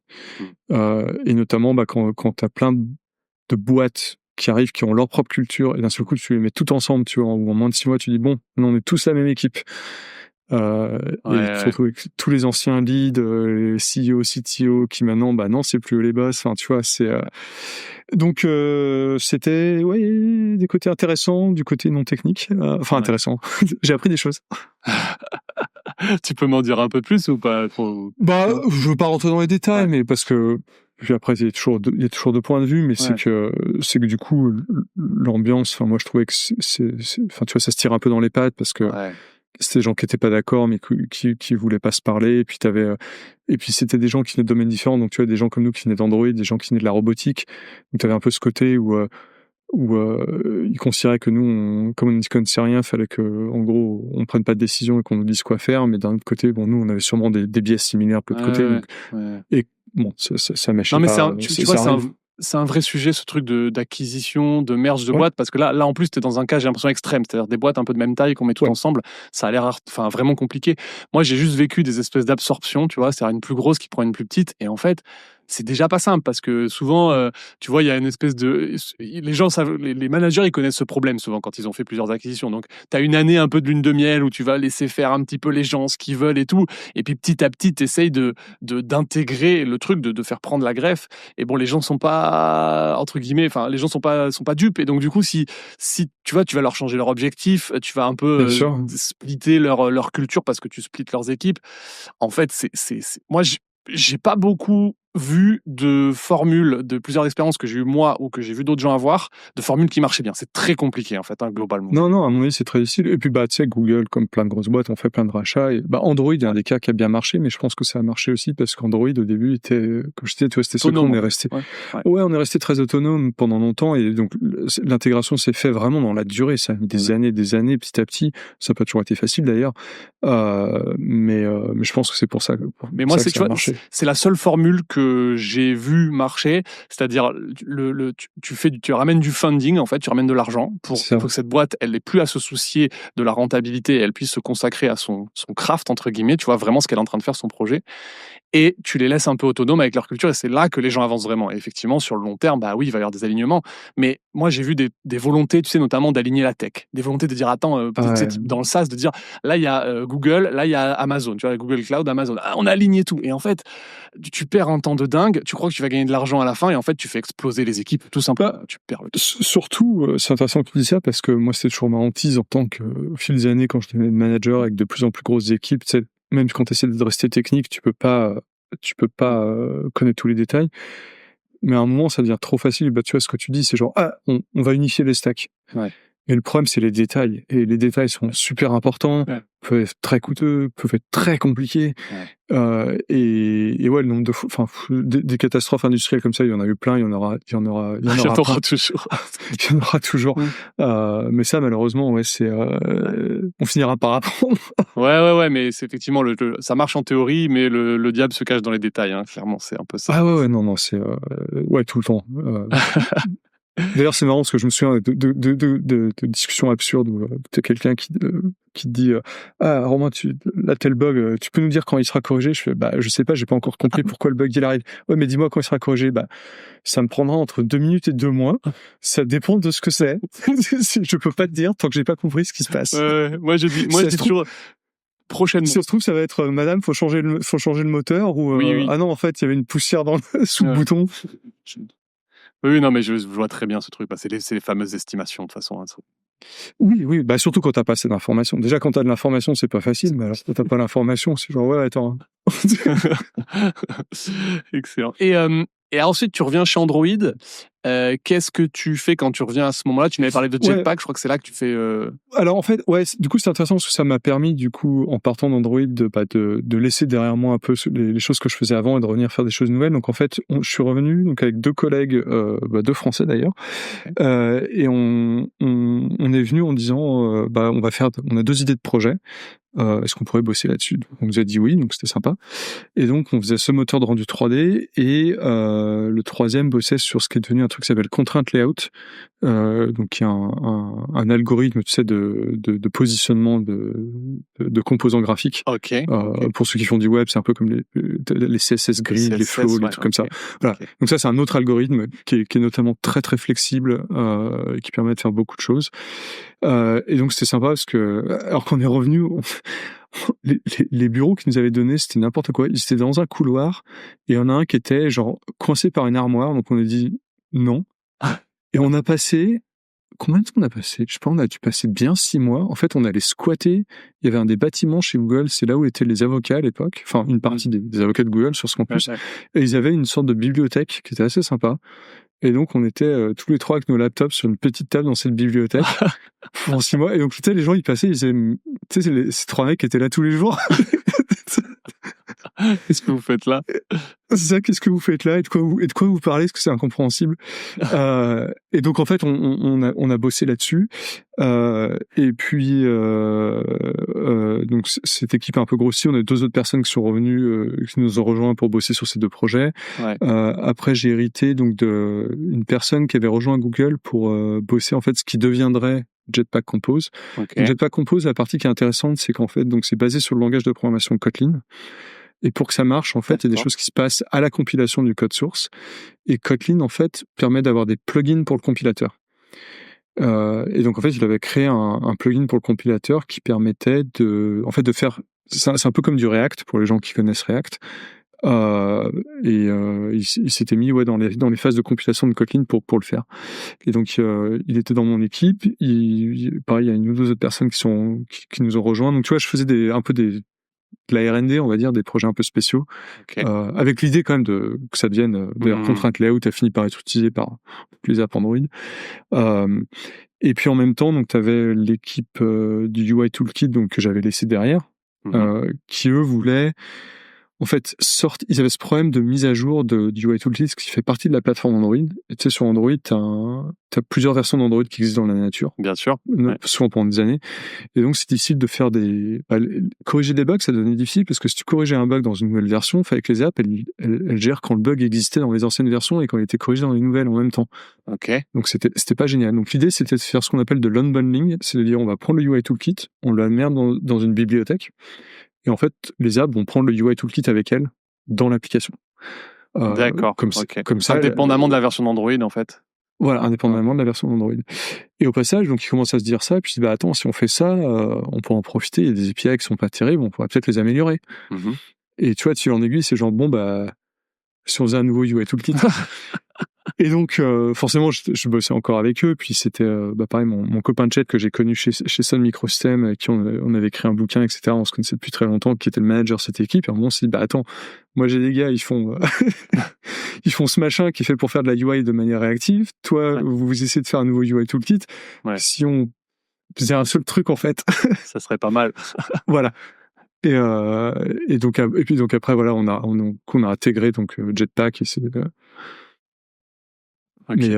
Mais c'était très sympa. Ouais, et tu m'as parlé de Kotlin parce que du coup, ce qu'il faut savoir, donc, c'est que initialement, en fait, le développement se faisait en Java pour les apps Android. Ouais. Après, c'est passé à Kotlin. C'est passé à Kotlin à ce moment-là ou c'était passé avant? Non, alors Kotlin, on l'a fait en 2017. C'est ça, 2017. Alors tu peux toujours faire du Java sur Android, mais en fait, c'était intéressant. C'était j'ai fait partie de ces conversations, mais tu avais plusieurs ingés qui suivaient Kotlin un peu de loin et puis qui se disaient, bah, c'est vachement bien, ça a l'air d'aller dans la bonne direction. Et moi, je voyais notamment que la communauté, notamment certains des membres les plus connus de la communauté, adoptaient Kotlin. Et c'était de se dire, bah, si c'est ce que la communauté, faudrait qu'on y aille, quoi. Et en plus, Kotlin, ce qui était intéressant, c'est que c'est complètement compatible avec Java, au sens où tu peux, vraiment dans le même dossier, tu peux mettre des fichiers Java, des fichiers Kotlin, ça se compile en même temps, les deux peuvent s'appeler l'un l'autre. D'accord. Il y a une interop totale. Parce qu'il y a déjà des gens qui nous avaient demandé de rajouter le support de plein d'autres langages, mais t'avais pas cette interop qui était jusqu'au boutiste. Et pour nous, c'était indispensable pour introduire un langage. Fallait que tu puisses. C'est quoi la transition? Ouais, bien sûr. Parce qu'on va pas te dire, ah bah tiens, je jette les 5 millions de lignes de code Java que t'as avant d'utiliser le nouveau langage. Ouais. Tu vas pas faire du Java d'un côté, du Python de l'autre et avoir en plus le double de travail, j'imagine, en termes de plateforme. Parce que du coup, personne adoptera le nouveau truc.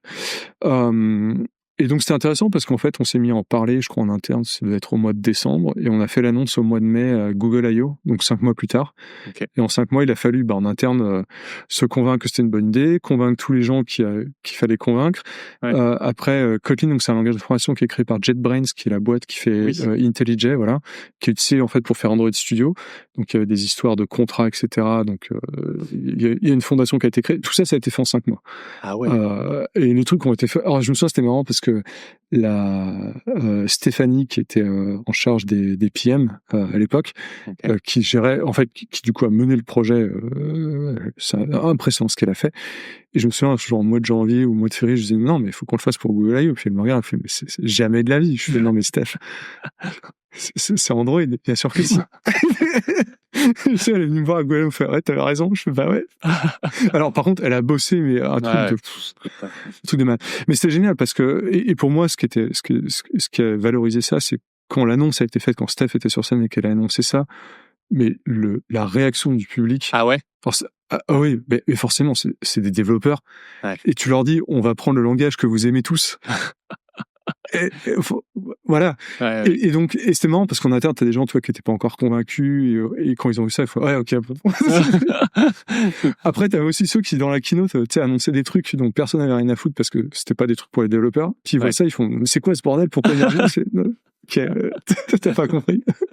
Ouais, non, mais effectivement, le public, ok, trop bien. Mais c'était une super décision. Et en fait, ce qui était intéressant, c'était un autre truc, on s'en doutait sur la plateforme, donc on a fait Kotlin, puis après Jetpack Compose. Et en fait, ce qui était marrant, c'est que ça a revigoré les développeurs Android, parce que du coup, on était en quoi, 2017, puis Jetpack Compose 2021, donc tu vois, ça faisait déjà longtemps que certains développeurs faisaient de l'Android, donc ça fait peut-être plus de 10 ans. Et donc tu vois, ça commence à devenir, c'est la routine, quoi. Tu connais les trucs, machin. Et ça va, mais c'est juste qu'on a introduit ces nouvelles choses, d'un seul coup, les gens qui s'y sont mis se sont dit, ah, c'est génial, j'apprends des nouvelles choses, c'est différent, c'est agréable, c'est mieux, ça règle des problèmes. Encore une fois, c'est pas parfait. Mais tu vois, il y avait cette espèce de shot d'adrénaline pour la communauté et puis pour nous aussi, où d'un seul coup, ça redevenait fun de faire de l'Android. Et je pense que c'est important pour les plateformes, justement, de régulièrement, alors pas trop souvent, mais régulièrement d'apporter un peu de nouveau dans leur communauté, en fait. Ouais, bah ouais, non, mais c'est important. Tu sais, c'est comme dans les boîtes. C'est les gens, c'est les gens d'abord, quoi. Ouais, non, je suis d'accord. Il faut pas faire de l'innovation pour faire de l'innovation, mais en fait, si tu fais pas du tout d'innovation et que c'est que du train-train, au bout d'un moment, les gens s'ennuient, en fait. Et donc, soit tu renouvelles ton équipe en permanence, soit tu introduis des choses qui sont aussi... Et surtout, à un moment, tu te retrouves un peu bloqué, parce que nous, c'est ce qui se passait avec le UI Toolkit existant, c'est qu'on était à un niveau où, à cause des features qu'on avait et de la compatibilité qu'on avait, quand on faisait de l'optimisation, on était au point où je regardais les lignes de code, je me dis, mais on peut plus l'optimiser, littéralement chaque ligne de code. C'est-à-dire qu'on peut pas l'optimiser sans le casser. Et donc, t'es coincé. Les bugs, tu te retrouves à un niveau où t'as tellement d'applications, tu te dis, mais si je corrige le bug, tu sais, il y a des bugs qui étaient assez peu communs. Il y a des bugs, je me dis, mais attends, si je le corrige, qu'est-ce que je vais péter? Parce qu'il y a des applications tu vois, c'était un Facebook qui rely sur le fait que le bug existe, t'en sais rien. Ouais. Et donc, tu sais, tu te retrouves paralysé. Et c'est marrant ce que je te disais tout à l'heure, que c'est pour ça que c'est important de se renseigner sur l'histoire de l'industrie, parce que quand tu regardes un peu ce qui est arrivé à Nokia, à RIM avec BlackBerry, etc., c'est un peu ça, en fait. Ils pensaient que tout allait bien, mais ils étaient un peu coincés sous le poids, le poids de leur propre produit. Ouais. Et d'un seul coup, t'as iOS Android qui débarque et voilà, quoi. Donc des fois c'est un peu nécessaire, mais je pense aussi que ouais, faut le faire au bon moment, de la bonne manière, et le faire pour les bonnes raisons. Ouais. Et encore une fois, c'était pas parfait, mais je pense qu'on a bien. Et d'ailleurs, c'était marrant parce que donc je te disais, on faisait comment on dit, des recherches utilisateurs, notamment Compose. On était allé voir les développeurs, on était déjà en train de bosser dessus. Puis on leur dit, hypothétiquement, si jamais on faisait un toolkit qui serait un peu comme, tu vois, un peu comme à la React, mais différent, et puis tu sais, qui serait mieux par certains points de vue. Puis les développeurs, c'était là, ouais, non, ce serait cool, mais bon, il y a plein d'autres trucs qu'on aimerait que vous bossiez dessus d'abord, parce que bon, le toolkit existant, ouais, il a des problèmes, on les connaît, c'est pas grave, on arrive à shipper nos apps. Et tu sais, pour nous, c'était, c'est pour ça que je reparle des gens, mais en allant à beaucoup de conférences et vraiment littéralement au bureau, j'avais toujours ouvert, moi, Slack, Reddit, etc. Donc peut-être tu vois les développeurs, tu vois les questions qu'ils posent, tu vois les problèmes qu'ils rencontrent. Et t'arrives en fait à en tirer une sorte de... t'en fais une synthèse, quoi. Et généralement, tu vois, la question qu'ils posent, on faisait beaucoup en interne aussi, c'est genre, tu sais, j'aimerais faire bla. C'est genre, non, c'est quoi la vraie question que t'es en train de poser? C'est pas que t'aimerais faire bla, c'est quoi le vrai problème que t'es en train de régler? Et donc, au fil des années, tu te finis par te rendre compte de ça, et nous, on se rendait bien compte qu'en fait, il fallait qu'on leur propose quelque chose de nouveau. Et la comparaison qu'on faisait régulièrement, c'était, ils voulaient un cheval plus rapide, et nous, on était, non, mais on a une bagnole. Bien sûr. Sauf que, tant qu'on leur donne pas, ils peuvent pas savoir, ce qu'on, voilà. Et donc, c'est un des cas où, justement, on a ignoré le feedback, et on a fait, non, on a raison. On aurait pu se planter lamentablement, mais comme je dis toujours, je préfère me planter parce que j'ai essayé plutôt que de me planter parce que j'ai arrêté d'essayer. Ouais, mais Euh, la façon de savoir ne pas écouter son utilisateur, c'est jamais simple en fait. ah non, Quand est-ce que tu dois c'est très l'écouter, dur, hein. quand est-ce que tu dois pas l'écouter, voilà. Il y en a C'est qui les très dur. écoutent jamais, il y en a qui les écoutent tout le temps, et c'est sûr que le bon truc est entre les deux, mais le pire, c'est de pas les écouter quand il faut les écouter. Enfin bref, de faire à l'opposé de ce Ouais, et même en interne, c'est très dur. Alors, au moins, en Compose, on avait l'avantage que nous, forcément, on voyait les stats du Play Store, donc on pouvait voir, on savait combien de gens utilisaient nos API ou du React Native ou d'autres trucs. Et donc, on pouvait montrer à la boîte, et regardez, il y a quand même pas mal d'apps qui se mettent à faire des Ouais. choses qui sont pas nos API, ce serait pas mal si les gens utilisaient nos API. Mais par contre, il y a plein de fois où ouais, tu essaies de faire décoller des projets, puis qui par définition personne n'a demandé, mais tu sais que enfin, toi, t'es convaincu que si tu le fais, les gens feront ah putain, en fait, je peux faire un truc super avec, mais personne va te le demander tant que tu l'as pas fait. Mm. Et le problème, c'est quand tu es dans une grosse boîte, on dit bah tu peux me montrer les chiffres qui prouvent que c'est ce qu'il faut faire. Je fais bah non, faut d'abord que je le fasse. Ouais, exactement. Ouais, pour voir Juste si les gens adoptent. voilà. Et ça c'est flippant parce que notamment pour des grosses organisations parce que c'est un saut dans l'inconnu en fait. Ouais, bien sûr, bien sûr. Et plus t'es Et gros, t'espères que tu retombes sur tes pattes. Ouais. ouais, plus t'es gros, plus tu as peur des sauts dans l'inconnu. Hein. C'est ça aussi, parce que Voilà. le crash. Mais ce qui est dommage, c'est que même quand c'est à une petite échelle.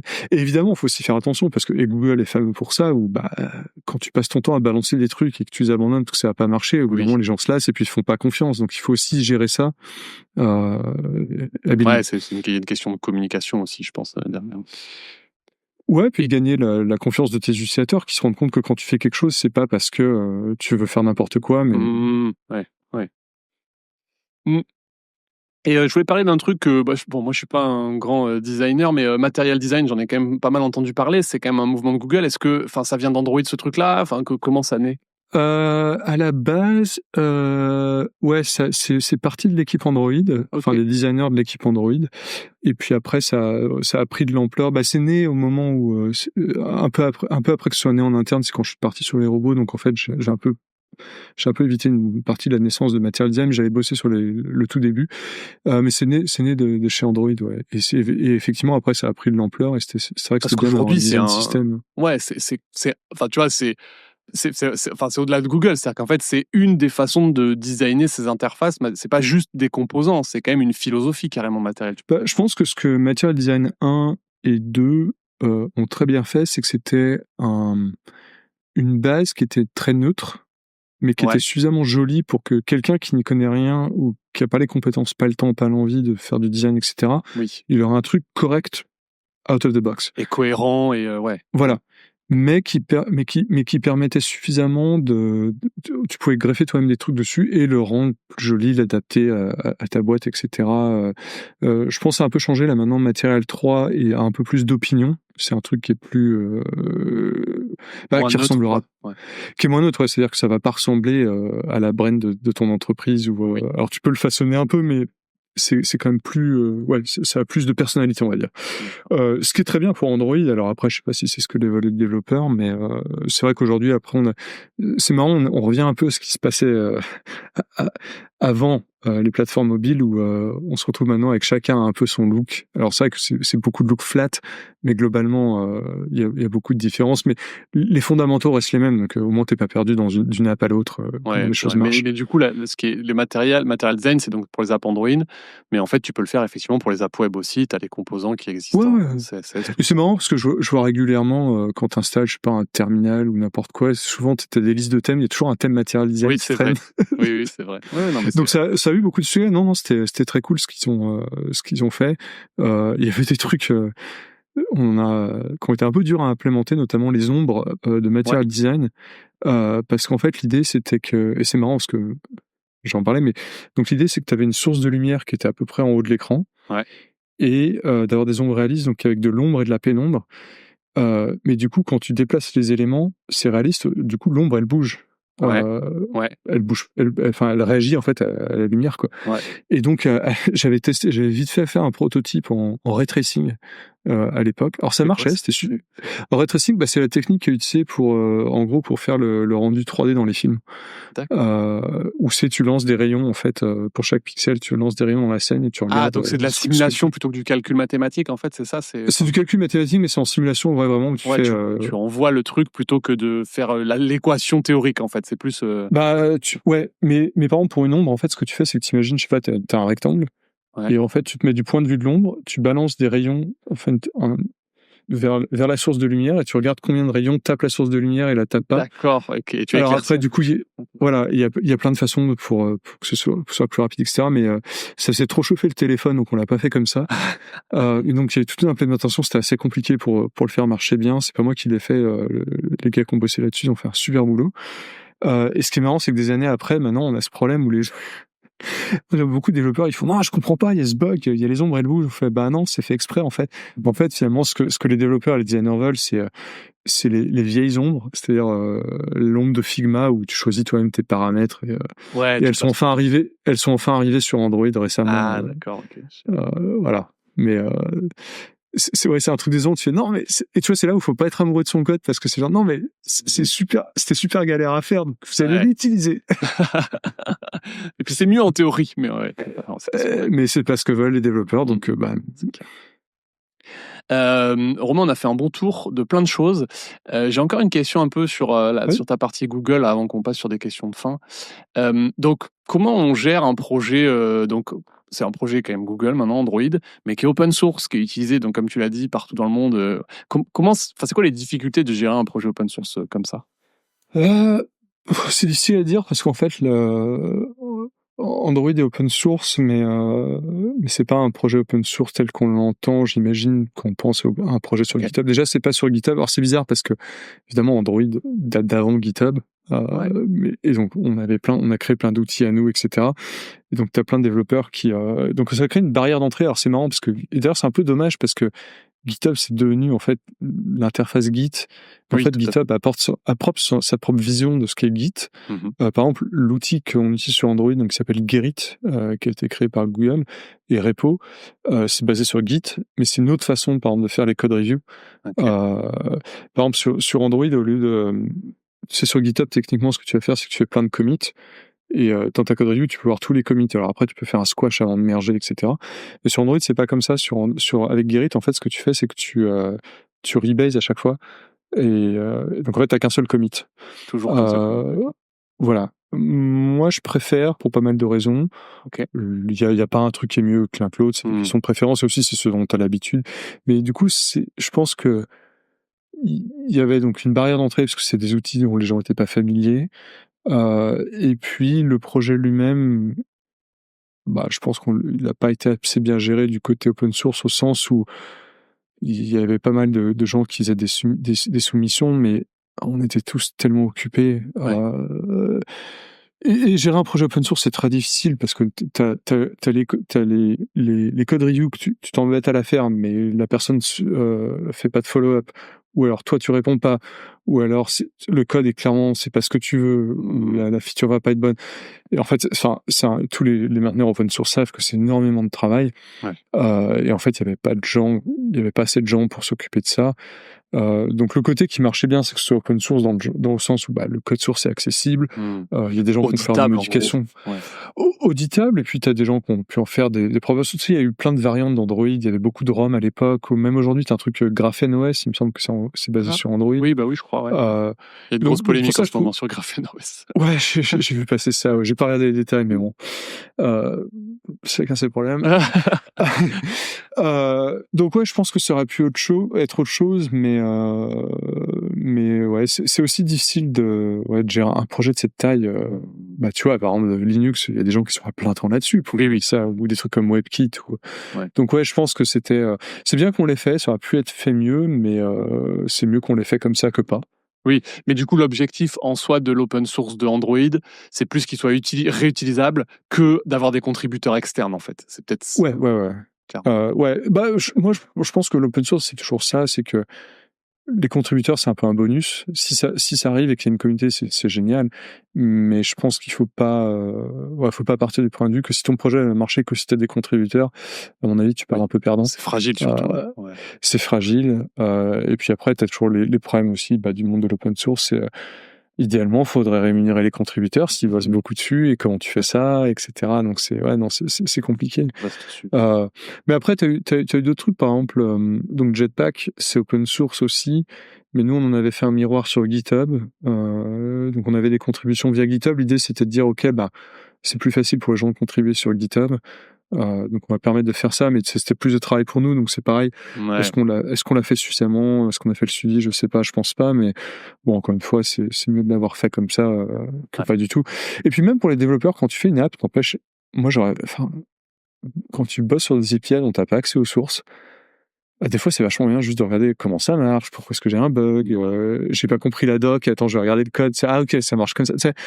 Et j'ai toujours eu la chance de bosser sur des plateformes qui étaient open source et je suis content d'avoir pu proposer la même chose et que tout mon code soit open source. Ouais, je suis d'accord.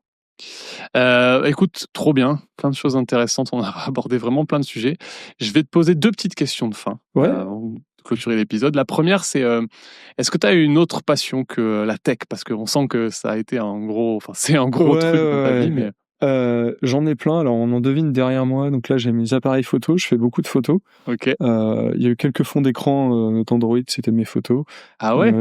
Les simulateurs de voiture, conduire ma voiture qui fait vroom vroom sur circuit, plein d'autres trucs. Mais la photo, c'est le principal. Okay. J'en fais pas autant que j'en faisais à l'époque, mais ouais. Mais ça rejoint du coup les moteurs de rendu 3D et tous ces trucs que tu as fait, c'est aussi toutes les choses visuelles. Ouais, il y a un thème, tout le graphique, les moteurs de rendu, la photo. Ouais, c'est trop bien. Ok. Tu vois, là, j'étais avec justement un copain il y a quelques heures, on discutait. Je pense qu'on était en train de se convaincre l'un l'autre de s'acheter un autre objectif pour on va au Japon en mars en vacances ensemble, on va faire un petit road trip et donc on va faire beaucoup de photos. Ouais. Et je pense que ça va encore me coûter trop. Après, le Japon est très photogénique, il y a vraiment plein de oui, ça, j'ai un disque dur entier de photos du Japon, faut que je m'en occupe. Ok, trop cool. Et alors, c'est quoi la chose qui t'énerve le plus? La chose qui m'énerve le plus, alors il y en a 2. Okay. Alors une, c'est spécifique en tant que Français aux États-Unis, c'est le manque de respect pour l'heure du déjeuner qui me rend fou. Okay. Ouais, le nombre de meetings que j'ai à l'heure du déjeuner, parce que soi-disant on m'explique que c'est genre non, tout le monde est libre à cette heure-là. Je fais ouais. Bah oui, normalement on mange. Ouais, voilà, je suis. Mais culturellement, vous mangez pendant la réunion du coup, c'est.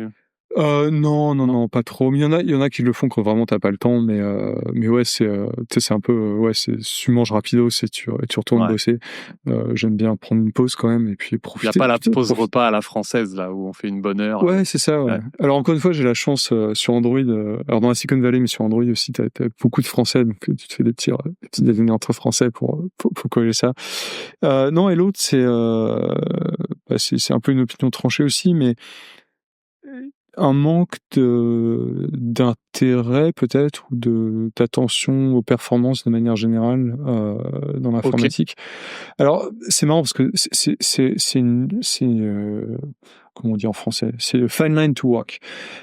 C'est un truc difficile à naviguer parce qu'il faut pas non plus être obsédé. Je sais que parfois j'ai ce problème là où je vais un peu trop loin, où c'est pas nécessaire, parce que ça m'amuse aussi.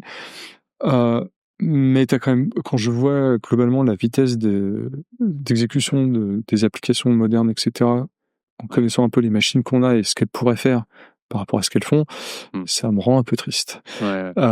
Et en fait, ce qui est dur avec les performances, c'est que il y a des choses, et c'est très difficile de les faire performances parce que ça vient beaucoup avec l'expérience, parce qu'il y a des choses qui pour corriger après coup, c'est vraiment, vraiment galère. Okay. Ça peut être ton API t'empêche de faire les choses correctement ou l'architecture entière, etc. Alors après, ouais, tu peux faire des micro-optimisations, mais des fois c'est des trucs plus importants que ça besoin de faire. Et donc, il y a des trucs qu'il faut prendre en compte quand même depuis le début. Et c'est ouais, puis et puis ça s'accumule aussi, c'est ça le problème, c'est qu'en fait tu transiges sur plein de trucs et puis à la fin comme on utilise des couches de couches, c'est ça. À un moment tu peux plus rien optimiser. Et puis le problème, c'est que c'est une cible mouvante au sens où ce qui est vrai en 2008 sur ce qu'il faut faire au niveau performance, c'est pas vrai en 2015.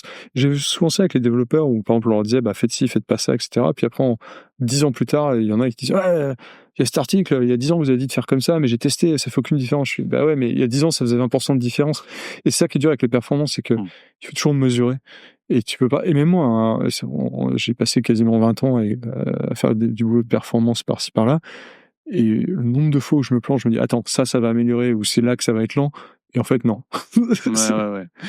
Donc, j'aimerais bien qu'il y ait un peu plus d'attention qui soit portée à ça. Et en fait, ça va de pair avec. Même quand quand on fait des trucs de haut niveau, je trouve que c'est important de comprendre les choses qui sont en dessous. Alors, il ne s'agit pas d'être un expert, mais comprendre les frameworks, comprendre même ne serait-ce qu'un CPU globalement, comment ça marche, l'architecture, etc. Parce que justement, ça te permet de mieux comprendre certains comportements, de mieux comprendre pourquoi un tel truc de performance va mieux marcher qu'un autre, etc. Ouais. Mais bon, faut de la curiosité, il faut du temps aussi. Oui, je sais que c'est pas facile. Non, mais aussi, des fois, il faut s'autoriser ça en tant que dev dans son équipe. Il faut que ton management te l'autorise aussi. C'est-à-dire, il y a des moments, tu vois, creuser un problème jusqu'au bout. Parce que des fois, ce qui se passe, c'est qu'on te dit non, ship des features et tout. Mais bon, après, tes utilisateurs, ils ont une expérience toute pourrie parce que ça rame. Donc, bon, il faut savoir faire le trade-off un peu entre les deux. Mais des fois, moi, je vois le truc, comme tu dis, où ça paraît trop difficile. Et donc, il y a des devs, ils passent à autre chose parce que c'est trop difficile. Alors que des fois, il faut se faire un peu la violence de dire attends, je vais me retrousser les manches. Peut-être je vais pas comprendre pendant 2 jours ce que je fais. Mais à la fin, par contre, la satisfaction, quand tu as vraiment réussi à comprendre, elle est quand même. Il y a plusieurs trucs comme ça en informatique. Il y a le reverse engineering, l'assembleur, etc. C'est des choses qui sont impressionnantes. C'est beaucoup de données, c'est des trucs assez cryptiques. Mais en fait, c'est pas complexe. Mais c'est vraiment, il faut de la patience, il faut y aller, c'est pas à pas. Et tu vois, par exemple, l'assembleur, ça fait toujours peur quand on voit parce que ça ressemble à rien. Mais il y a rien de plus simple que l'assembleur. Littéralement, les instructions, alors, je dis ça, il y a certaines instructions avancées qui font des trucs, tu regardes la doc 50 fois, tu fais attends, mais bon, ça c'est des trucs très particuliers, mais globalement, ces instructions, c'est incrémente ce truc, l'autre telle valeur, et en fait, c'est plus, comment on dit, tedious. Fastidieux, quoi. Ouais. C'est fastidieux, c'est ça, c'est plus fastidieux qu'autre chose. Mais ouais, il faut s'y mettre. Mais tu vois, la comparaison que je fais souvent, c'est tu prends la Formule 1, les meilleurs, enfin, tous les pilotes de Formule 1, ils comprennent comment marche la bagnole. C'est-à-dire que quand ils font leur tour et qu'ils font j'aurais dû aller une demi-seconde plus vite, ils vont voir l'ingénieur et on dit parce qu'ils arrivent à dire parce que tu vois, j'ai du sous-virage en tel endroit, j'ai je sais pas la pédale qui répond pas assez. Enfin, ils comprennent la bagnole. Ouais. Pour devenir au haut niveau. C'est le seul moyen de tirer le max de sa voiture. C'est ça, ouais. Et bon, après, faut aussi, tu peux pas devenir un ingénieur aérodynamique quand ton métier c'est de conduire la bagnole. Donc, il faut trouver le juste milieu. Ouais, exactement. Et c'est pour ça que ce que je recommande aussi à beaucoup de gens, c'est, moi j'adore faire ça, c'est de sans arrêt de lire. En fait, il y a beaucoup de blogs, d'articles, de bouquins sur des algorithmes, des structures de données, des architectures. Et les lire non pas parce que tu en as besoin, mais c'est une sorte de culture générale. Et le nombre de fois où dans ma carrière, j'ai eu ce déclic, je me suis dit, attends, il y a 2 ans, j'avais lu un machin, tu te souviens plus des détails, mais tu arrives à retrouver, du coup, tu te souviens de 2-3 mots-clés. Et du coup, là, ça te sert. Tiens, il y a pas si longtemps, il y a 2-3 ans, pour Jetpack Compose, justement, pour améliorer les perfs, j'avais écrit une nouvelle hash map, qui a des meilleurs, qui gère la mémoire mieux que celle qui vient avec Kotlin et Java. Ça veut pas dire qu'elle est mieux tout le temps, mais pour ce que nous on faisait, c'était mieux. Mais je l'ai pas inventé, ce truc. C'est que j'avais lu un papier qui expliquait comment faire comme ça, et je m'en étais souvenu, et du coup, tu retrouves le truc, et voilà. Et puis des fois, ça donne juste des idées, sur de nouvelles façons de faire. Donc c'est important, je trouve, de cultiver ça, quoi. Ouais. Souvent, l'innovation vient du fait que tu connais plein de trucs et que tu les croises, en fait, souvent. C'est rare que tu inventes des choses de nulle part. Ouais, complètement. C'est pour ça aussi que c'est bien. Alors, pareil, je sais que c'est facile à dire, mais c'est des questions de temps. Donc, tu sais, de savoir, de connaître plusieurs langages. Si t'es un développeur d'applications mobiles, de savoir faire un peu de web. Juste, pareil, pour donner d'autres idées de comment ça pourrait marcher. Et de tirer le meilleur un peu de tout ça. Okay. Ouais, c'est ça, ouais. Ok, Romain, on arrive au bout. Trop bien. C'était hyper intéressant. Merci. Avec plaisir. J'étais très content de t'avoir. Est-ce que je peux te laisser un petit mot de la fin pour les gens qui t'écoutent? Ouais, alors je sais pas trop quoi dire, mais si, c'est je pense que ce qui est important, c'est c'est ce dont on parlait un peu, dont on parlait tantôt. Ouais. Qu'on a toujours l'impression que les autres ça en sachent plus que nous, qu'ils font pas d'erreurs, que machin. C'est pas vrai. Au contraire, c'est essayer d'aller apprendre de ça et de poser les questions en fait aux gens autour de soi, de leur demander ce qu'ils auraient fait différemment, de leur demander d'expliquer, je sais pas, une bêtise qu'ils ont fait, un truc, un regret qu'ils ont dans leurs épines.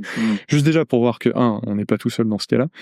Et deux, c'est pareil, ça permet justement d'avoir des retours sur d'expérience et de se dire ah ouais alors attends, donc voilà le problème que tu as créé, tu le regrettes pour telle raison, du coup tu apprends un truc nouveau et qui toi t'aidera sûrement plus tard. Voilà. Ouais. Donc ouais c'est ouais de pas hésiter à poser des questions quoi. Il y a pas de questions Mais bêtes. au pire les gens disent j'ai pas le temps ou ils disent non, c'est pas grave. Il y a pas mort d'homme, c'est clair. Ouais. Non mais c'est important parce que ouais je trouve qu'on se focalise un peu trop sur les succès et pas assez sur genre plus de post-mortem en fait, tu vois.